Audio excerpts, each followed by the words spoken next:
a big fight night coming up on the June the 16th on Big Time Boxing.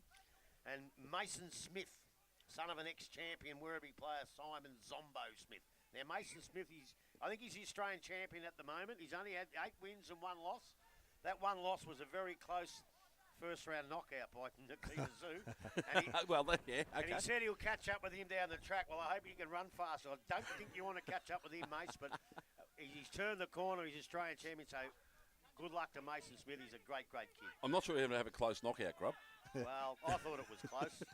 But, yeah, he's going to be a good kid. Don't worry about that because I think Nikita Zoo, he's exceptional. He's a little bit out of the box, but Mason's... And he's a great kid, too. Played junior footy at Werribee. Great kid. Zombo, well, he's a complete imbecile. But anyhow, now, there's footy on today, too, is there? Apparently. Apparently, mate. Apparently.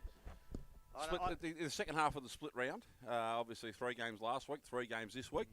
We might touch on the 3 games today shortly. But what do we make of last week's games? Obviously, Winchinaniki was something we hadn't seen in the GD for a while. Massive blowout. Belpo still bouncing back against Thompson, winning by a point. And Corio, which was our match last week, beating North Geelong. Well, I'll go to the first game. You don't want to see results like that, Spider. As I said, I think from everything we've seen so far, the position of everybody else within the league, bar Anarchy and probably North Geelong now, has looked like they're making some progress up the right end of the stick. And as I said, at this stage, most seasons, we're sitting back saying, well, top 5 settled. There might be one that might have a chance to get in, but that's not the case at this stage. So that is a positive for where we sit from our point of view for the league and for the football around here. But as to what Anarchy do, as I said, we spoke about it last week, and what they need to do is obviously... they've got to get something happening now and get recruits into the club and have them signed for next year. Now, how they go about it with all that sort of stuff, I know people don't want to do that and commit to it, but they've got to do something pretty quickly, otherwise they could find themselves in a fair bit of trouble. Rob? Yeah, there's not much I can add to that, really, because let's face it, to add to that is just, putting Anarchy down, and I don't want to do that because they've been such a great club and they've had such great people out there, still have great people out there. That's the good thing, isn't it, Grub? They're still around. They're still there. And I think one of our favourite games was to go to Anarchy, get lost on the way home at 9 o'clock at night, go past the Granite Road, turn off and finish out in Ballyang East. But because we stayed there because they were good people and they're great people out there. And to talk about their footy at the moment, it's just... I don't know, you sound like you're bagging, and I do not want to do that. I just hope that they can get a few more players in and just do what Corio did, just gradually get a little bit more competitive. We're not talking finals or anything like that. Just get a bit more competitive. I think they'll do it one day. I don't know how, because I've always told if you're not part of the solution, then you're part of the problem. So there's no way I can say what they're going to do because I don't know. But, hey, knowing the people that are out there, they will work very, very hard at it until they drop. And I just hope that it comes to fruition for them at some point. Well, everything you hear, Grove, is everything. All the players that are out there, they love the place. Yep. So it's nothing to do with the environment out there. It's just, unfortunately, it's getting the talent out there to bring them back to where they need to be. And as I said, at this stage, they are quite a fair way off. And to be able to do that and get competitive, and I would say quickly, they need to have something extraordinary, outside what everyone else has got for them to be able to do it. So there's got to be a bargaining chip in there somehow. How they apply, how they go about it, and what they can do, I honestly don't know. But I wish them all the very best. As I said, it would be a shame to lose the club out there with everything they've got going for them. Yep. Ground's as good as it's ever been. They won't lose them. Don't worry about that. Ground's as good as it's ever been. Club rooms are now as good as they've ever going to be. And then the facilities out there. Why wouldn't you want to go and play footy out there? But unfortunately, they just can't attract the players. And as I said, again, we spoke about Daniel Bunworth, a tremendous bloke, but he's trying to drag players from Werribee district, and maybe the travel and that sort of things might be a bit far. Can we get someone local that can come in and help him out and drag someone with him? Can we get 2 or 3 from the North Shore or a Bell Park or a Bell Post Hill that are just about done and try and rebuild their stocks from there? I don't know. I don't know what the solution is, but I wish them all the best. Yeah, look, so do I. And to keep going and saying how good, it sounds like you're starting to be a little bit condescending, and we're not doing that. No, I promise you that. At all. But look, let's look on the other side of the coin. Winch are one of those sides that they think they can be fighting for that 4th and 5th spot, right? So they've done the right thing. They've gone out and won by as much as they possibly can. So right at the end of the year, they might get in on a little bit of percentage, and that game will be the one that maybe turns it, whereas other sides might go out, take the foot off the pedal and win by 10, 12 goals, right? Winch didn't do that. Winch knew what they were about. Lee Ellis kicked 16. Well, I've said it before. Well, matter of fact, I said last week, it's about time he got going. Well, he did, but in actual fact, I'd rather see him kick 6 or 7 against a Thompson or an East or something like that. I think that'd be an even better effort. But some of those blokes, that might give them the kickstart they need. But as I say, they did the right thing. They got the percentage they needed. And I think we're probably better off moving that off. And I don't know who Anarchy play next week. But let's just hope that they can play better footy. I can't tell you, mate, because, again, I'll get out of the country, I've got no service on my phone, so I'm in trouble. I won't have either today. The other game, one of the other games, Belpo still Thompson. Belpo still went down to Belmont by 2 points the week before. They beat Bannockburn, then they lost to Belmont, then they beat Thompson. Well, the funny thing about that is, and I think I said it this morning on hashtag, 6 wins after 6 games. I got 6 phone calls on a Saturday night from John Mitchell. The 7th game they lose, no donuts, nada, nothing. So we know he's a bad sport, but that's just disgraceful. He believes how they lost it, he'll never know. He said, Belpo's still no good, I don't know how they won it. I hope he's not listening. But it must have been a great win because to turn that around, that their spirits would have been down after the Belmont loss. And it was 5-5 to 1-2 at quarter time. Yeah, so. And they've come out, they've beaten the equal best side in the comp that I believe at the moment, which is a magnificent effort, but it's a magnificent result for the Geelong and District Footy League. That's what it is. Yeah, and Corio almost beaten Bannockburn, or not, but going well against Bannockburn the week before. You've had Werribee knock off East Geelong. And it's Belpo just, still. it makes for just a magnificent season. I know Thompson won't feel that way, but look, it takes the monkey off the back a little bit. As I said to Johnny this morning, a couple of years ago, they were undefeated till about 4 rounds to go. And they got a bit, I don't know, they got a bit confused or whatever they thought they were going to do. And Werribee just murdered them. And they didn't win the flag that year. So get that monkey off the back. Both sides have been beaten now. Just get back to playing footy. And I think they are the 2 best sides. Dale? Yeah, not a lot to add to that spot. As I said, you know what you get from both those sides most of the time. As I said, I think most of their contests are usually, I can't remember any really big blowouts whenever they played each other. And as I said, it's the respect for each other and the way they go about playing. It's just leads to a great game of football, and the results are just showing that. So, again, Belpo still got themselves out of trouble and won the game of football. Probably thinking that they shouldn't have lost the week before. They get that one back now and put themselves on an even keel. And as I said, the season's really, to me, is as best it's ever been. So it's good that those results are happening. And the other game, obviously, our broadcast game last week. Shit. Good on you, Grubby. Need to get that door closed, Jules, if you couldn't mind, mate. Can you grab that sheet for me? Grubby just lost his team sheet. Paperwork. The other game, the game we covered last week. I mean, obviously we seen Crow beat Anarchy, then they backed up and beat West, and they ran Bannock to about 34 points or 28 points. Yeah, but not long into the third quarter or late in the third quarter spot, there wasn't a great margin in the game. So. And then, of course, last week they've got up and 3 out of 4. Yeah, well, as I said, their performance last week was pretty good. As I said, North Geelong played some pretty good football for 3 quarters. They just fell away pretty badly in that last quarter. So we speak about teams being able to compete and stay in games as long as they possibly can. Well, they obviously got the 3-quarter time, but couldn't maintain that effort in the last. Corio, on the other hand, they just continued to persist and do the things they've done well, and they finished the game off like a side that's really pushing to get into that top 4 or 5. So they're giving themselves every opportunity at the moment. As I said, we spoke about it at the start of the year that they've shown signs. They've got some new blokes into the club. They're improving. They're heading in the right direction. And results like last week and even the week before against Bannockburn would definitely give them some heart and know that they're actually getting some reward for their effort. Rob? Football's turned into a very, very serious game. Now, I know it's been serious at AFL level for a long time, but in the GDFL for many, many years, it was, you want to win, but you want to have a bit of fun as well. And I just think sometimes it seems like a little bit of the fun and happiness has gone out of the game a little bit. Until last week when the siren went, I yelled out to Darren Bennett, "Here, come in here, Darren." He came in. His face was beaming. He talked about him. He was just so happy. And it's fantastic to see people happy, especially the Bennett family. I wander over, and Linda Bennett's, she's almost crying. She's that happy. They've won a couple now. They're not that far out of the 5. I'm not going to talk about them making the 5 because I think it's just going to put the moz on them. But it's great to see that they're winning some games. They've done the hard work. They'll continue to do the hard work. And it's just so fantastic to see people happy down there. North Geelong, on the other end, they haven't won a game. But they've played footy in some games where they should have won a couple, which means if they get their full side on the park, they will win a couple.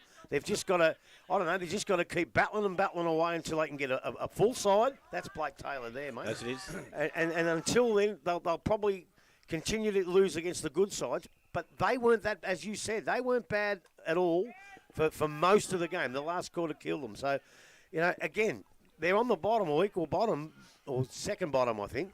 But they're not that far away either if they can play their best footy. Oh, I think I took out from last week, mate. I think their seconds might have beaten their first. There's a lot of blokes running into the twos at North Geelong that could really add some value to their ones, isn't there? Well, I thought about that, but some of them, like Rico, Rico's 35. He's not young. He's not one we're talking about. Brady Watts. Brady Watts isn't young. Yeah, but he's had 2 or 3 years out too, so Yeah. he's only just come back. Yeah, the two Swennisons, well, they really disappoint me. Not playing, he obviously worked night shift. Well, that's fair enough. If you've got to do that, you've got to do that. But the other two are good enough to play senior footy, and I'd love to see them play senior footy. I reckon their dad would too deep down because their dad was one of the greatest footballers that I ever saw. So I would really, really, really hope that they'd have a look at the plight of their senior football team and say, right, we're going to get fit enough. We should be playing seniors. We will play seniors. And as I say, they get their best team on the park. They'll give some sides a scare, and they'll beat some, and they'll win a couple of games. This year. Yeah, this year. No doubt, no doubt. The biggest thing is out there for me is Charlie Farrell. Like he continues to get, obviously, I reckon he must have done a hamstring again or something like that because he never featured after half time. So it's a shame for a kid like that. That's I reckon as good a footballer going around our competition that we've seen. Not a doubt. And they've got some. The two Jewel kids were good. Noah's Jackson Jewel's always played well the times we've seen him. Noah's playing a defensive role. Charlie Smith, he was good last week. Todd Smith was pretty good. The bloke I like to see playing again is Corey Elmer. Now he had a couple of years away and didn't play the game. Now I thought he was as good as anything for North Geelong in last week. Along with Tommy Davis and that. So they've got some good quality players in that side, Grub. So you're right, they can do it. But as I said, at the moment they just can't put that 4 quarters together and stay competitive within a game. As I said, Mitch Abib, I thought he still probably, for me, plays too far up the ground. If they haven't got enough people down there to kick goals, I think between him and Best and also Blake Miller, they've got to score the majority from what I can see for them to have a good day. Now, if they can kick 10 between them, they're going to put themselves into a contest and be able to win it. You've got Miller in the ruck and have up on the wing. Who's kicking the goals from? Yeah, that's what I said. It's the structure. The structure might be good there. I don't know, but anyway, they can only do what they can do. And yeah, but maybe they were just trying something different. I don't know. I don't know. Who was the bloke I was trying to think of that kicked a couple of goals with a bit of experience up there? Taylor Gasper. Yep. Got a few touches and looked all right. Probably kicked 5. He kicked yeah, we could have. Yeah. A couple of beauties and kicked a couple of horrors. A couple of shanks. Yeah, he did. But at least he's getting the footy up there. And as I say, they'll win some games. Don't worry about that. Don't know. Oh, look, okay. I'm not sure who they're going to beat, but that's what it is. All right, lads. On to today. There's 3 games today. We'll get to this game here and Inverleigh Werribee, but kick it off with East Geelong versus the Belmont Lions. Grub?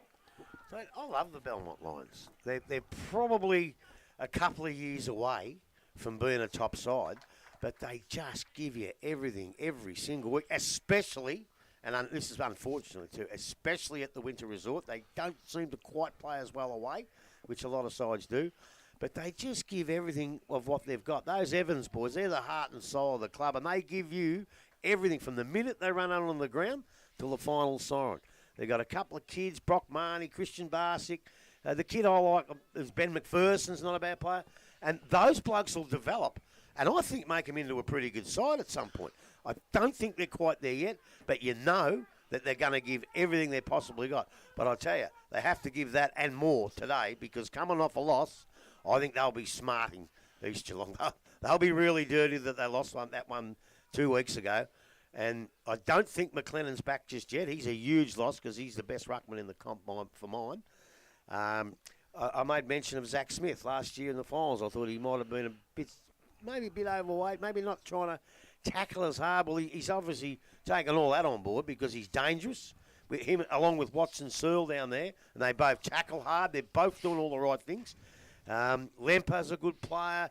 McIntyre, the coach, he was a bit down the day. We saw him called the mask, but he can play. And in the end, I think they'll come out today at home and beat Belmont probably reasonably well in the finish. But I'll tell you what, they'll give it everything, and they'll give them a run for their money early in the game. No McLennan gives the Evans boys a chance to dominate through the middle. Yes. I did look at their best players a couple of weeks ago, and I noticed Ben Evans was best on, but the other two didn't make the top 6. So against Ren Lovett, but you said they give a lot. And you talk about Anarchy getting players from North Shore or Bell Park. Well, you look at the better players for Belmont now. Most of them come from St Albans. Yep. You've got the Evans. You've got their coach back there now too, Brinny. You know, he played juniors at Belmont, then went across to St Albans. So that's what they've done. Rather than getting kids from the uni, they're looking around at the fringe GFL players who will become good GFL players. Yeah. Well, the thing is, getting kids from the uni and all that, they just come and go, and all of a sudden you've got to boost your stocks again. It's not the right thing to do. As I said, points-wise too, because they're only staying for a short period of time. You don't get the value out of them in that long term. It's exactly. So yeah, they do need it. And McLennan, what's he done? Is he injured or is he just not? Well, I'm hoping he's injured because he'd want to get some games under him, but I don't know, mate. Yeah, no, that's right. I just didn't realise he wasn't even playing. He missed only the last two. He missed last week. And well, he must have said. He said we saw him against Winchelsea, and he was just absolutely brilliant that day. Yeah, so 32 possessions for a ruckman. Yeah, and his field kicking was just precise. Yep. He's a good player. Gone to the days where you run past the ruckman for a handball, mate, because most of them can't kick. Well, not here. He was good also at ground level, as you said. He was down there and picking the ball up, and he's clean below his knees, and that's a big thing for ruckman. As I said, they're above the head, no problem at all. But a bloke can actually get down, pick the ball up, and then look to disperse the ball by hand or foot, and you know they can do it pretty well. That's the added bonus to him, and he's done that pretty nicely. So, and that wasn't a bad kick at goal either there. So Werribee aren't too far back from here. This is a game they've had a few shots, but yeah, look, Billy Andrew provides a bit of run for them. As I said, Jack Beardsall in their forward line now with East Geelong. They make a bit of difference. They just provide that other option they've got in their forward line. East Geelong, as you said, Grub, they'll be smarting from that loss a couple of weeks back. Yeah. So they'll have been training towards this game. As I said, you like to have a quick game straight after you get beaten so you can get things back on track. They've had to sit and wait. So they'll be doing everything that they're very, very best today. And unfortunately for Belmont, I think it might be just a little bit too much, especially if it's at East Geelong. We said spot, isn't it? So I would think that it'll be a comfortable win for East Geelong. I'm not going to put a margin on it, but I think that will be comfortable. No, I agree. And to me, I forget what I was going to bloody say. You talk too long, you do. Sorry. You're worse than Cameron. But I was about McLennan. Well, I hope he's back in about 2 or 3 weeks because I love to see the battle, and we will, between McLennan and Big Jarvis from Thompson, because he's a terrific ruckman as well. Hope to see that. Be a good battle. All right, over to West Oval, gents. Well, who wins? Belmont, as you both said, East Geelong. So over to West and Bannockburn at West today. That's so tough. That is so tough because I don't think West have been anywhere near what they wanted to be. They just started to get back to a little bit out at Winch, but I think they've got a couple of blokes come back. Blake Dye's not playing. I love watching him play. He's a magnificent footballer. I don't know when he's coming back, but they seem to have got it a little bit together last week. I reckon that's the kick in the bum they needed. Corio beat them. They must have thought, what are we doing? Where are we at? And they put their heads down, and they've got some really good players out there. But Bannockburn rely at the moment on a lot of kids. I mean, I know you've still got your Fultons and your Hetheringtons and your Connor Jervies, and they're real good players. But the kids that hold them up, Alzinger, Hose, Bailey Alford, Gripper's young fella, Perkins. And it's very hard for those blokes to play really, really well every week at their age. But they've done so far. So it's at West, and I know everyone's going to probably go Bannockburn. I'm going to throw a cat amongst the pigeons. I reckon West might knock them over just. Yeah, look, there was nothing wrong with the way they played against Winchelsea a couple of weeks back, Geelong West. As I said, they're using a couple of the key defenders now as forwards. Justin Carey probably spent more time, from what I've seen, in their defensive end, but kicking the goal. Last time we saw him, he kicked 5 goals. I don't like the run-up he puts in there, but he's getting results. And well, he kicks the ball. Their 2 forwards are out, Smithy.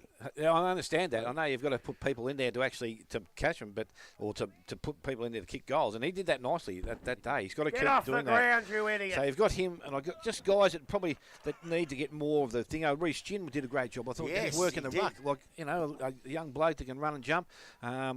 Matt Iannelli got 3. He's always going to get there. Michael Lima's still that same bloke. I go back to him all the time. I know they play him at defensive end. I just don't know why they won't shift him into the half-forward line for a quarter and just give him a free run and see what he can do, because I think he could be that bloke that could, just give him that extra drive. Put Wallace back as a back line. He didn't do anything as a forward last time. I know he probably did a little bit of ruck work, I think, as well, a couple of weeks back. So he's not a ruckman, so let him go back and be that bloke. Michael Lima just, he's a good mover. I just think he's too good. And Braden Mitchell, he's the other bloke that normally kicks goals for West, but he doesn't. He seems to be more playing up the ground than I've seen him before. Is he bigger than he was? Yeah, possibly a little bit, but I'm still saying I think he gets too far up the ground now, and he needs to be back deep, I reckon, so that they've actually got that avenue to take him into goal. So yeah, look, I agree with you.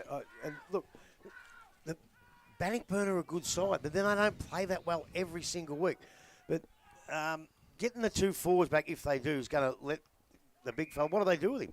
He's kicked 5 a couple of times. They put him back, although you don't know whether Dye's going to be out for that long either. So he's taking the same thing. He's taking the same process as Matty Tycon. I think both got that osteo. Yeah, I have. Yeah. So it's something that you don't want to rush, because you want them having in the back end of the season when they're actually playing finals football. But as I said, most sides have got to win games of football to get to that position where they can actually play finals football. And I said they will come back. But from Bannockburn's point of view, as I said, young Callum Hetherington, he kicked, I think, 5 or 6 goals the other week as a ruckman, drifting forward. So he is good. Obviously, if they could go out and find themselves another number 1 key ruckman like a Benny Cole, and have the luxury of playing him forward as well, then that would strengthen them as well. So they're going all right. The young kids are holding them up, Grub. They're going along pretty nicely. They've got that little bit of blend now with the older blokes. Dan Measures is still another bloke that's not back in their side yet, but will come back at some stage. So that once he gets fit and upright, that will make him or them a better side as well. I think I'll have to go for the locals, Bannockburn. Keep the faith. I've still got to go back there tonight. So I think they can get the job done. I just think so maybe, do I. yeah, but I don't think there's been much of a margin in there. I've got to go back to Bannockburn too. Oh, you do. You got to pick the car. I might go for them instead. But I tell you, getting back to what you were saying before, I reckon every club's got one player that you'd love 2 of, and Lima is the one out there at West. You'd love 2 of him. I was going to say, it's have West maybe been sucked in a bit, using him like the old, let's go, the quarterback role. He's floating across half-back. He's probably too good to be doing that. That's a role you can have maybe your second, third or fourth best player. He's generally, he's the heartbeat of that side. If he's on, they're very, very good. You did say you never see him stuff up possession, and then he immediately turned one over straight away. But it's very rare to see him waste the ball. Is it worth having him to kick to rather than kicking to the people? He's a good footballer. He's a good footballer. You make the big difference today. So while we're out here, Werribee have come from, I think, about nearly 3.5 goals down at 3/4 time to hit the front. And Nick Ball's got another shot for goal, which will give him a 7-point lead, Spider, with about 4 minutes to play. So it's 6-5-41. He's gone the bun, and he put it straight through. So they've kicked 5 goals this quarter, I think, with 4 or 5 goals this quarter. Grubby will come back into the box shortly, and we'll touch on the next game, mate. So he's just done a runner. It's a bit like the show in the morning when Mitch just answers phone calls during the show and takes them on air. Oh, does he? He did this morning again. Chaz rang, his wife rang him this morning and took the phone call on air. Yes, I'd love the paper, thanks, darling. Quality radio. Quality radio. It's just what we want from Grubby's the same, I've got a radio commitment, but I'll go out and talk to people for half hour first. Get him through the day. Yeah, get him through the day. So just whenever you're ready, Grub, we'll wait for you, Richard. All right, gents. On to today's game.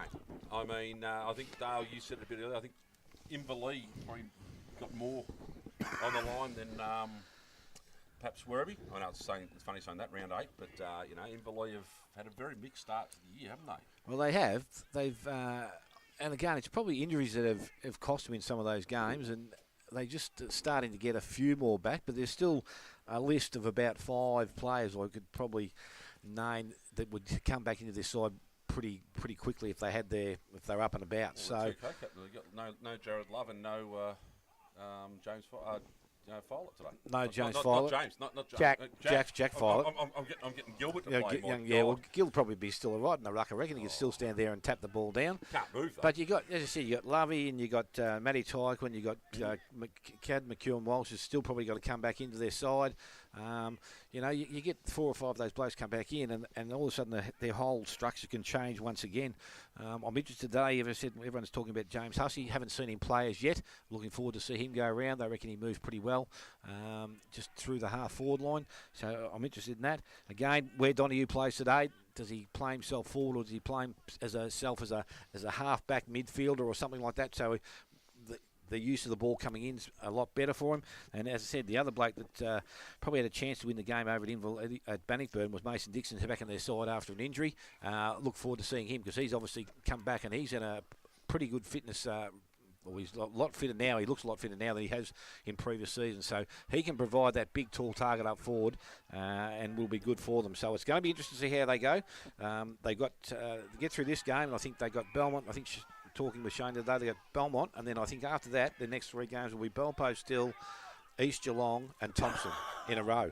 So if they can't win today, they're in trouble. And if they don't win next week, there's 5 games possibly could go against them, and then they would be one of the sides you could probably count out, even if they win the last 6 or 7 spot, because everything else is going to be that far ahead of them. So the sides above are going to win too, aren't they? Well, that's it. That's the thing. So today's really a big game for them this afternoon to get themselves back on track and get them winning games of football. So I think again, I'm not too sure, even because it's been played out here. We've seen Werribee. They've beaten Belpost Hill at Belpost Hill. They've beaten East Geelong on their home ground.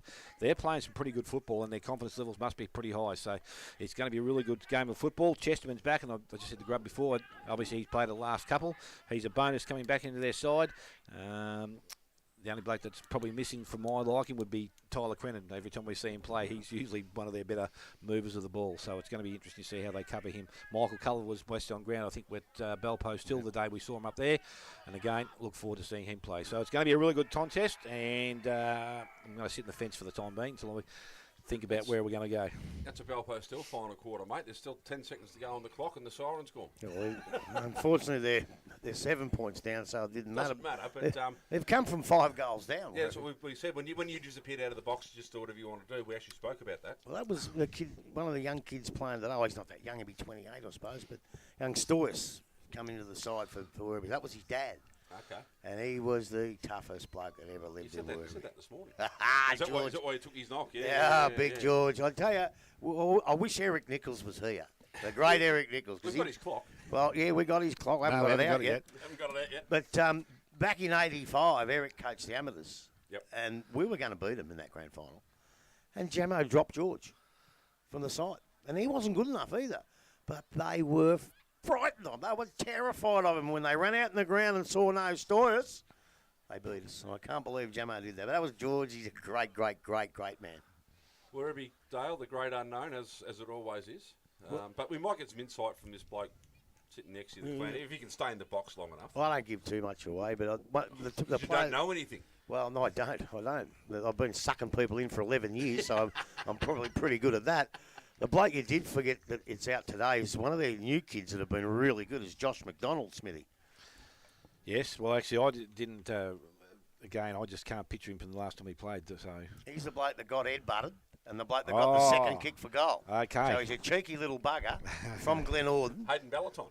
He's a bit like that, but he's a beautiful kick and a good goal kicker, and they'll miss him dearly today. I don't know what's wrong with him. But as you said, Tyler Crennan's not playing. Mitch Alusha's not playing. I don't know what happened to him. And they got a couple of that young Dingle.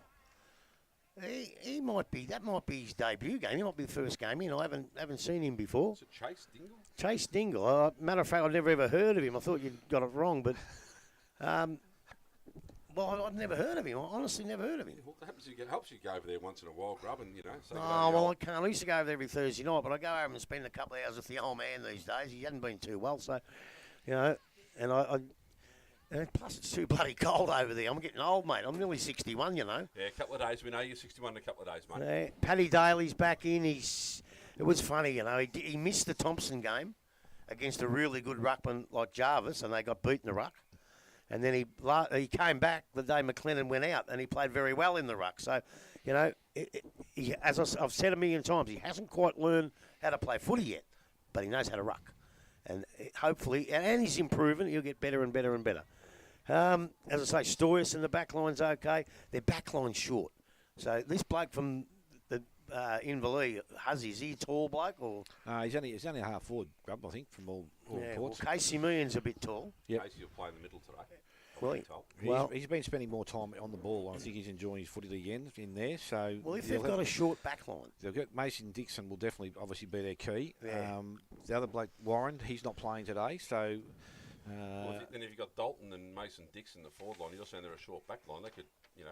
Well, that's what I'm saying. Yeah, maybe Casey might go back. I think Donny will go forward. I think he'll go forward and try and win the game. If Donahue goes forward, Dalton goes centre half back, doesn't he? With no Jack Violet. No. Oh, yeah, I forgot about him. No, I think they brought in Nicky Walsh, so he'll go back for a start. I would think that's what they do. See, Walsh you can play, also play forward as well. Oh, absolutely. So I think I think Donahue might go. You might be right. Donahue might go back to the square, full forward. I'm talking, and then I think Dixon up. Watson will play centre forward, and then they've got the blokes from round them outside. So, yeah, look, I think with Casey Meehan, I think it just might freshen him up a bit to actually have him running through the middle of the ground and playing on ball. So, because he gets down there, he's sort of a little bit stagnant and structured in what he has to do. At least to get him up the ball, because you know he's a good mover. Like as I said, I'd love to see him be able to go back and play on a wing, because I reckon he's that bloke that can just loop through the middle of the ground. Yeah. I think you might have said he's put on 3 jumper sizes. That was a direct quote from his father. Yeah, I reckon he actually looks a bit better. The last fit. Yeah, so he's you know, as I said, he might be back enjoying his role now. He mightn't have enjoyed that key position role down forward. So, as I said, Dalton Grundle back in the middle.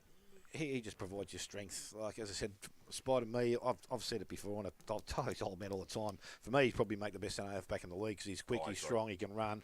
It doesn't matter. It doesn't matter. He can't kick. He gets the ball, he runs 15, he kicks another 25. He's still getting 40 and 50 metres.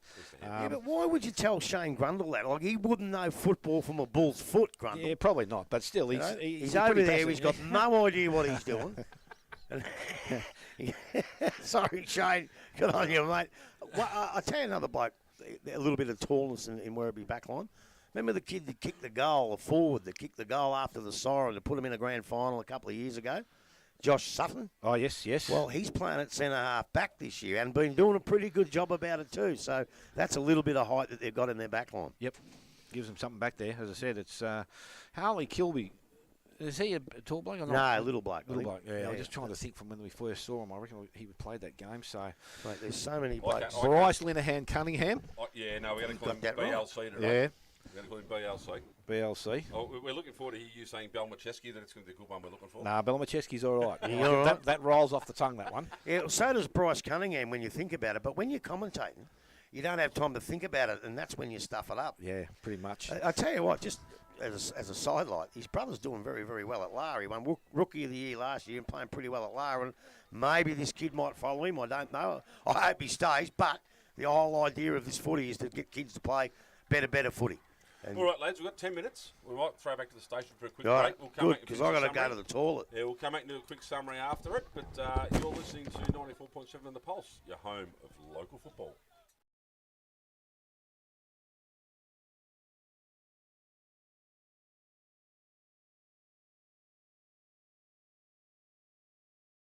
There's not a real tall bloke, but they are a tall side. Well, it's almost like the old. They're an even across the sort of top. Yeah, aren't they? They're all 6'2". Yeah, it's the old the Collingwood of old. It's but noticeably a fair bit of size there, and a lot of body strength, Dale, I reckon. Yeah, look, Werribee again, they've got some two or three tall kids out there as well. So, as I said, I think that both sides are pretty evenly matched here this afternoon, and I don't think either side will be wanting to let either side get a 2 or 3 goal advantage at any stage. So, it's going to make for a big tall bloke coming out now, mate. Oh, yeah, Poodle. Yeah, well, he's probably just dragging the chain a bit. But, look, there's a bit of size out there. As I said, it's Ryan Young. I don't know much about him. He's a tall lad.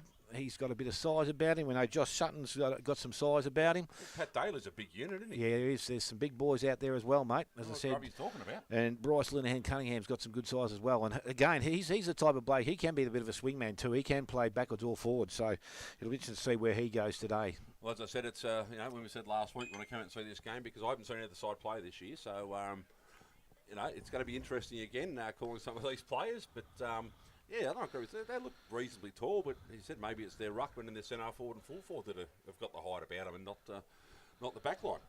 So I don't know what's happening to the studio, but anyway, we'll continue on. And who wins, Dale? You haven't well, again, I'm probably leaning just towards Inverleigh because it's played home here. I just think they will play the ground a little bit better this afternoon. As I said, blokes like we haven't mentioned, like Finn O'Keefe is a good young kid that can carry the ball and run. They've got Nathan Mays. I'm not too sure whether he's been playing all season in their senior side, but you know Mays, he's going to kick you 3 or 4 goals per game. He'll get that Joel Selwood free kick 2 or 3 times in their forward line, and he's another bloke that realistically doesn't need too many kicks by to make him be a good player. He will kick the goals. Again, from all reports, this James Hussey across the half-forward line. I'm really looking forward to where he's at with his football. As I said, I don't know where his background is. I know he was at Newcombe at some stage. I'm not too sure he went to Warrnambool somewhere. Got the shoulder strap. But he's supposed to be pretty good. So it's going to be interesting to see how they stack themselves up. You know, Ryan Robinson's another bloke. He reminds you a little bit of Hutchie, the way he goes about his football. He's in and under left footer, and he's usually or generally has been a really good user of the football. So I think both sides are going to get a fair look at it. But again, which defence is going to hold up? That could be the question there this afternoon. I reckon I sat in the box, it might have been last year with Belpost Hill and Inverleigh up at Belpost Hill, and I think Finn it might be his first or second game, but he proved a bit of a difference, kicking the ball off the ground when it got a bit wet and changed the game around, and his pace sort of broke it open. So he'll be interesting. I haven't seen him play this year. It'd be nice to see if he's put any body size on because it was very slight last year. So looking forward to seeing him play again. Werribee, as we say, the great unknown because nothing really gets out. It's like the ring of steel still there. Yeah, you don't hear much about where the recruits come from, and again, that's where this bloke, Grubby, is the best for that because he's got a pretty good idea of what's up and around that district, where they come from, what competition's good and what's not, what's bad. So, as I said, it's a game that, as I said, for me, for both sides, if they win, they'll be breathing a sigh of relief, and that's obviously going to take some good steps towards the finals position. But again, with Inverleigh's run over that next 5 or 6 weeks, they can't afford to drop too many games, and one at home would be really hurtful. So it's definitely an important way for them to start that next run. As I said, they get a game next week, and then we have a bye, and then they can regroup towards those big 3: Belpost Hill, Thompson, and East Geelong. I think Belpost are in that run at the moment. They had Thompson last week, you got East Geelong next week, you got Inverleigh the week after the bye. Yep. That's how it works. So you took their tough run, and I don't know what Werribee you've got for the next couple. Grub might know. No, I haven't had a look at it. Fair enough. Well, I can't look at it either, so I've got the internet service out here. But anyway, Grub, we didn't actually go to a break, mate. There's no one just told me. listening to us. That's okay, mate. You can, I know at your age, mate, you're turning 61. The bladder's not what it used to be. Oh. So, Anyway, who wins, Grub? We've just Dale's tipped Inverleigh by 15 goals, he said. So, no, just kidding. No. Dale's going with Inverleigh at home. Yourself? So I'm getting texts here saying Spider sounds off the mic compared to you and Whale. That's good. Might be a bit low. And that comes from a legend. Who? A legend around Geelong. Who? Me? Tommy King, you beauty, Tommy. Didn't you abuse him this morning? Yes, I did. I did. But I was only joking, Tommy, if you're listening. Who wins, Grub? Well, as I said on hashtag this morning, I'm really happy to be able to consider tipping Werribee Centrals against what we call probably one of the big 3 clubs. Over the last few years, I haven't been able to do that because I haven't quite been in that league, and I didn't think they were this year. They've turned out to play better footy than I thought they could play. Obviously, some of these young blokes, I didn't quite know who they were, and they're going all right. Here's the biggest statement of the day. If they can play the footy they played against East Geelong 2 weeks ago, they will win. There's no doubt about it. But I'm just not sure that with young fellas and new fellas, I'm not quite sure if they can do that every week. The consistency is going to be a little bit of a problem for them.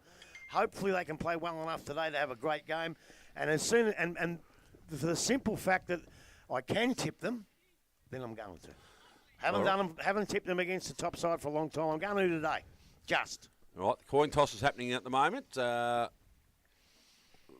Looks like Werribee have won it and kicking to the railway end, and it means that Inverleigh will be kicking to the dam end or the Hamilton Highway end. Grubby, you got the umpires for us today, mate? You said this morning you were very upset you haven't done the umpires for the last few weeks. Well, you want to give us a story you gave me this morning? Unfortunately, I've got one. Phil Dupper, Cranage. Philip Cranage, and I can't remember. I can't get it on my phone. And I text Cogsy to give me the umpires because I know he's got them. I'm going to have to just go with Philip Cranage at the moment. Look, he's a good umpire, Dupper. He's a good umpire. Unfortunately, he doesn't choose his friends very well. Daryl Jones, obviously, he sucked up the umpires when he was playing. That's how he won 2 Whitley medals. And now he's knocking around with an umpire, hoping that he'll umpire Super Rules to win a couple of medals out there. He wants Dupper playing out there. And I tell you what, the last time I bagged Jones, the lady cracked me collarbone. So I reckon me collarbone's in for a real dust, and then next time he sees me, he's going to The boys were very happy with your commentary last week, mate, with the boys on the bus about Scotty Cowie. Old Scotty Cowie. Had a good chat to Bats on Monday, I think it was, and he said, yeah, they were in stitches. Well, Scotty, if you're listening, it was all Jonesy's fault, but you already know that, so I don't need to say anything. Now, you talked about Scap before, and you talked about Sid, probably two of the best footballers I've ever played against, mate, in my time. Oh, no doubt about it. Well, I tell you what, I know he hates me saying this, but even when he finished his career, he obviously went and played Super Rules, right? Still playing Super Rules. Yeah, but every year to go up for the carnival, right, up Queensland or whatever. And I think it was 10 years in a row he won the best player of the competition. 10 in a row. Anyway, they had COVID. He said, I'm not going to play this year. I'm not going to play. He went up. I said, how'd you go? He said, yeah, I won it again. He's yeah, but he gives the votes. Hey? He gives the votes. He gives the votes. I tell you what, though, I'm proud to call Sid Jones a mate of mine because he really is. He's a terrific bloke. And that's why I got an affinity with North Geelong. Scap and a few of Burnsy and a few of those blokes that used to play. They were great people. And that's why you love going. Of course, the big fellow who's gone to heaven, the big Dick Philpott. It was just a pleasure to go down to North Geelong in them days with those blokes. And I mean that. Well, you better hurry up because we've got to go to the introduction to the first quarter here, Grub, because we need the Eric Nichols clock. Oh, the clock. We're here in the studio. You want to get the intro in for us? I can't find it. You want a cherry ripe instead? Yeah, that'll do. No, we've got no intro again. There we go. There we go. First quarter, brought to you by Fairhaven Homes.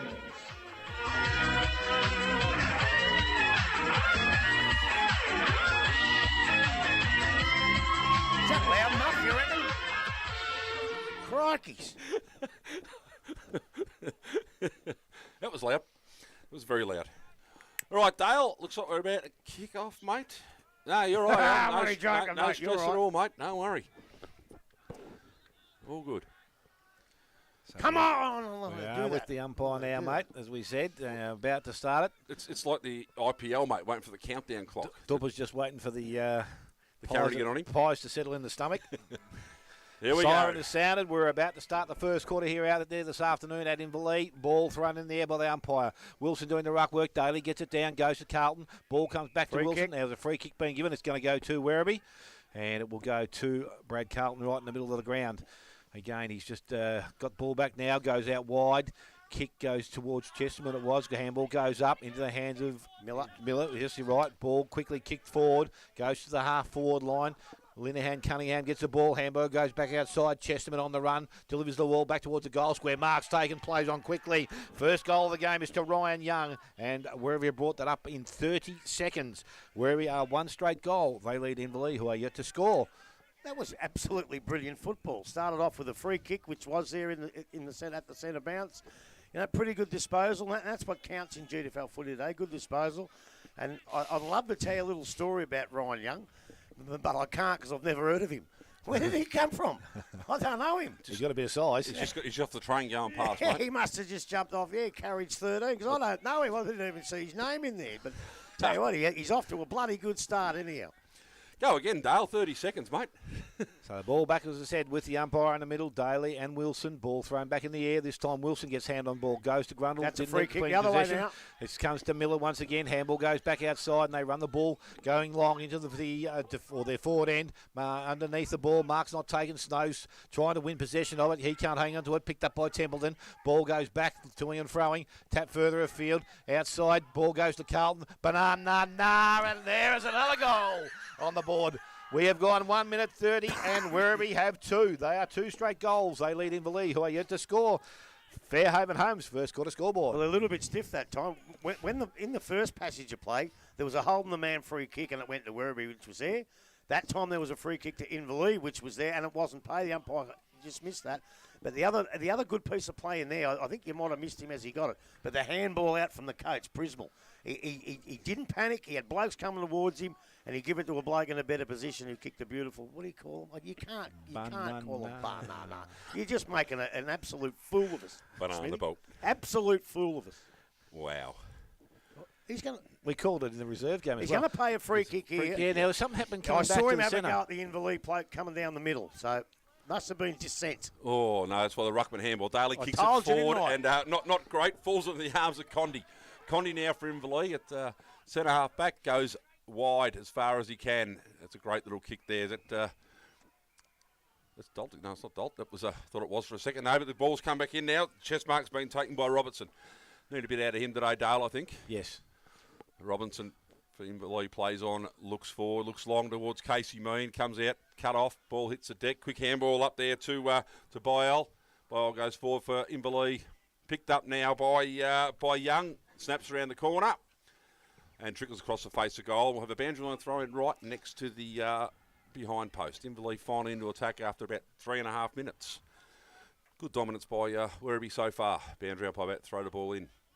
If you're going to give a free kick in the centre of the ground, give it to the Rover. Mason Dixon up against Daly. Neither really win it. The ball comes over the back, picked up here. Oh, the old scrum. By no one. By no one at all. Scrum, no. The umpire's going to call for this one, is he? Yes. With a ball up about 30 metres out from the Inverleigh goal.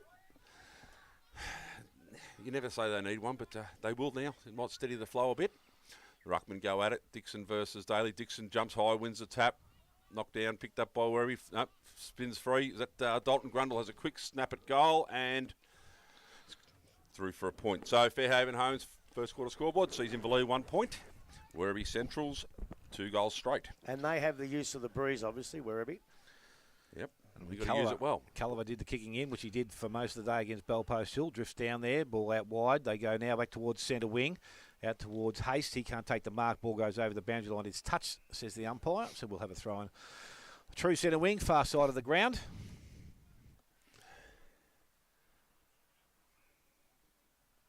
So both ruckmen there. Wilson back in the side. He gets front position. Taps the ball to the advantage. Mays has it. Twist one way, went back the next. I think the handball outside was to Finn O'Keefe. He got the ball into the half-forward line. There's a free kick being awarded. It's going to Inverleigh. And Dixon, is it? Yep.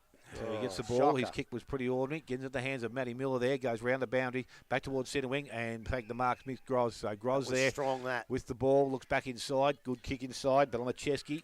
Marks on the chest and will settle things down. Runners from behind. If he's got Templeton, if he wants to use him, he sees him and uses him now. Kick was good. Player outside. Crawley's got the ball in some space. Just needs a favourable bounce. He'll get that now. A little bit of time and space. Looks up and kicks forward. Mark taken out there by Hussey coming up. So, as we said, big raps on this bloke. Just looking forward to seeing him played today. He decides to go into their half-forward line. The first kick wasn't great. Went straight into the man of the mark. Went back and tapped it further afield. Picked up by Robertson. Handball comes out. Only as far as Carlton. Umpire says it's been... he's given a free kick. Which way is he? Oh, that must go into Werribee, so it's a free kick against Robertson. I would have called play on there. Maybe incorrect disposal. It's the only thing I can think of. That's what he paid. So the ball from the Kilby goes backwards. Oh, he put his team under a bit of pressure there. Fair bit of pressure. And Dixon arrives. And it's going to be end up in the hands of Robinson again. He goes back towards goal. Kicks to the goal square. Goes beyond. Sutton stands tall. Thought he had a fair bit of that ball. That was a mark. I thought it was. So umpire called play on. And it's going to Jared Young. And he's waltzed in. And he's kicked there first. Inverleigh are 1-1. They are 7. Werribee are 2 straight goals. 6 minutes gone. Fairhaven Homes first quarter scoreboard. Well, they were a little bit shocked after those first 2 goals, but ever since they've had nearly all the possession of the footy. And I think, look, it's not a gale, but it's a good, strong breeze. And I think if you can kick a couple into it, it keeps you in good stead for the rest of the game. Not sure what constitutes a mark that day. I honestly thought it was a mark. I'm not being biased. I thought it was a mark, but the umpire didn't think so. I agree with you, mate. Just looking at Jake Crawley playing at fullback. This is about hanging around Chrissy Moore too long. So it looks like a genuine Chris Moore fullback, doesn't he now? Same haircut and all. All right, umpire has the ball now, about to throw it back up. Daly and Wilson to do battle in the middle again. Up they go. Wilson wins a huge tap down at Dalton. Grundle swings it out to Casey Meehan, who looks forward. Nice long kick, chopping across there. Werribee could have taken the mark, but didn't. Elected to spoil. Ball falls in the hands of Young again. Lets it go. Playing for the free kick. Didn't quite happen. Short little kick coming out there. It was a Hussey again now with the ball probably 35 out. On a 45-degree angle. The breeze might blow this one away from the goals, Dale. Depends where he kicks it. Well, this is true too. Hussey now. Oh, he's gone the handball across. Goes long, Donahue. And now I said it, blow right across the face of goal. Mark's built down there, still in the hands of Inverleigh. Quick snap out there was by Mays. Goal, and I reckon he's kicked this one. Nathan Mays with his first of the afternoon. Inverleigh second. Fairhaven Homes scoreboard says Inverleigh 2-1-13, leading Werribee 2 straight. Well, if they were shocked, that shock's worn off pretty bloody quick because I don't think Werribee touched the ball in that segment hardly. I think young Stoyce, he's pretty keen, but I think he made a couple of blunders there. He bit of a fumble. They possibly could have got a free kick in front of goal, but it didn't matter.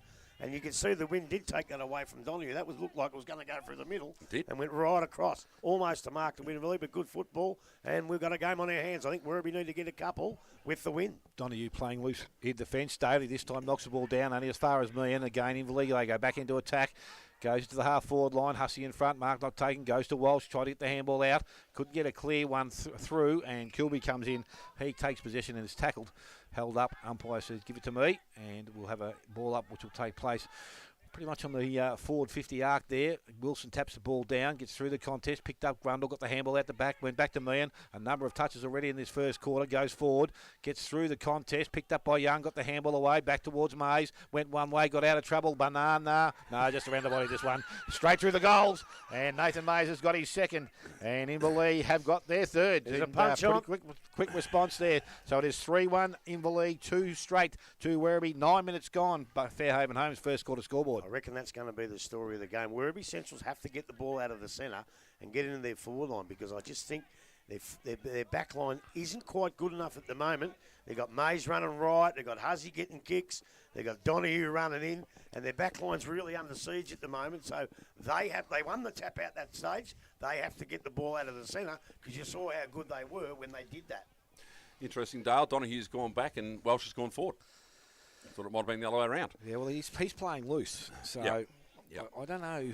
I know they started well, but I don't know why they would do that now because they've got the ball out of the centre. They're winning possession there. Wilson and Daly up again. Ball falls into the hands of Finn O'Keefe, who turns around and goes long, puts Inverleigh into attack again. Mark's built there, but Welsh kicks the ball off the ground to advantage. Overrunning it there was McIntosh.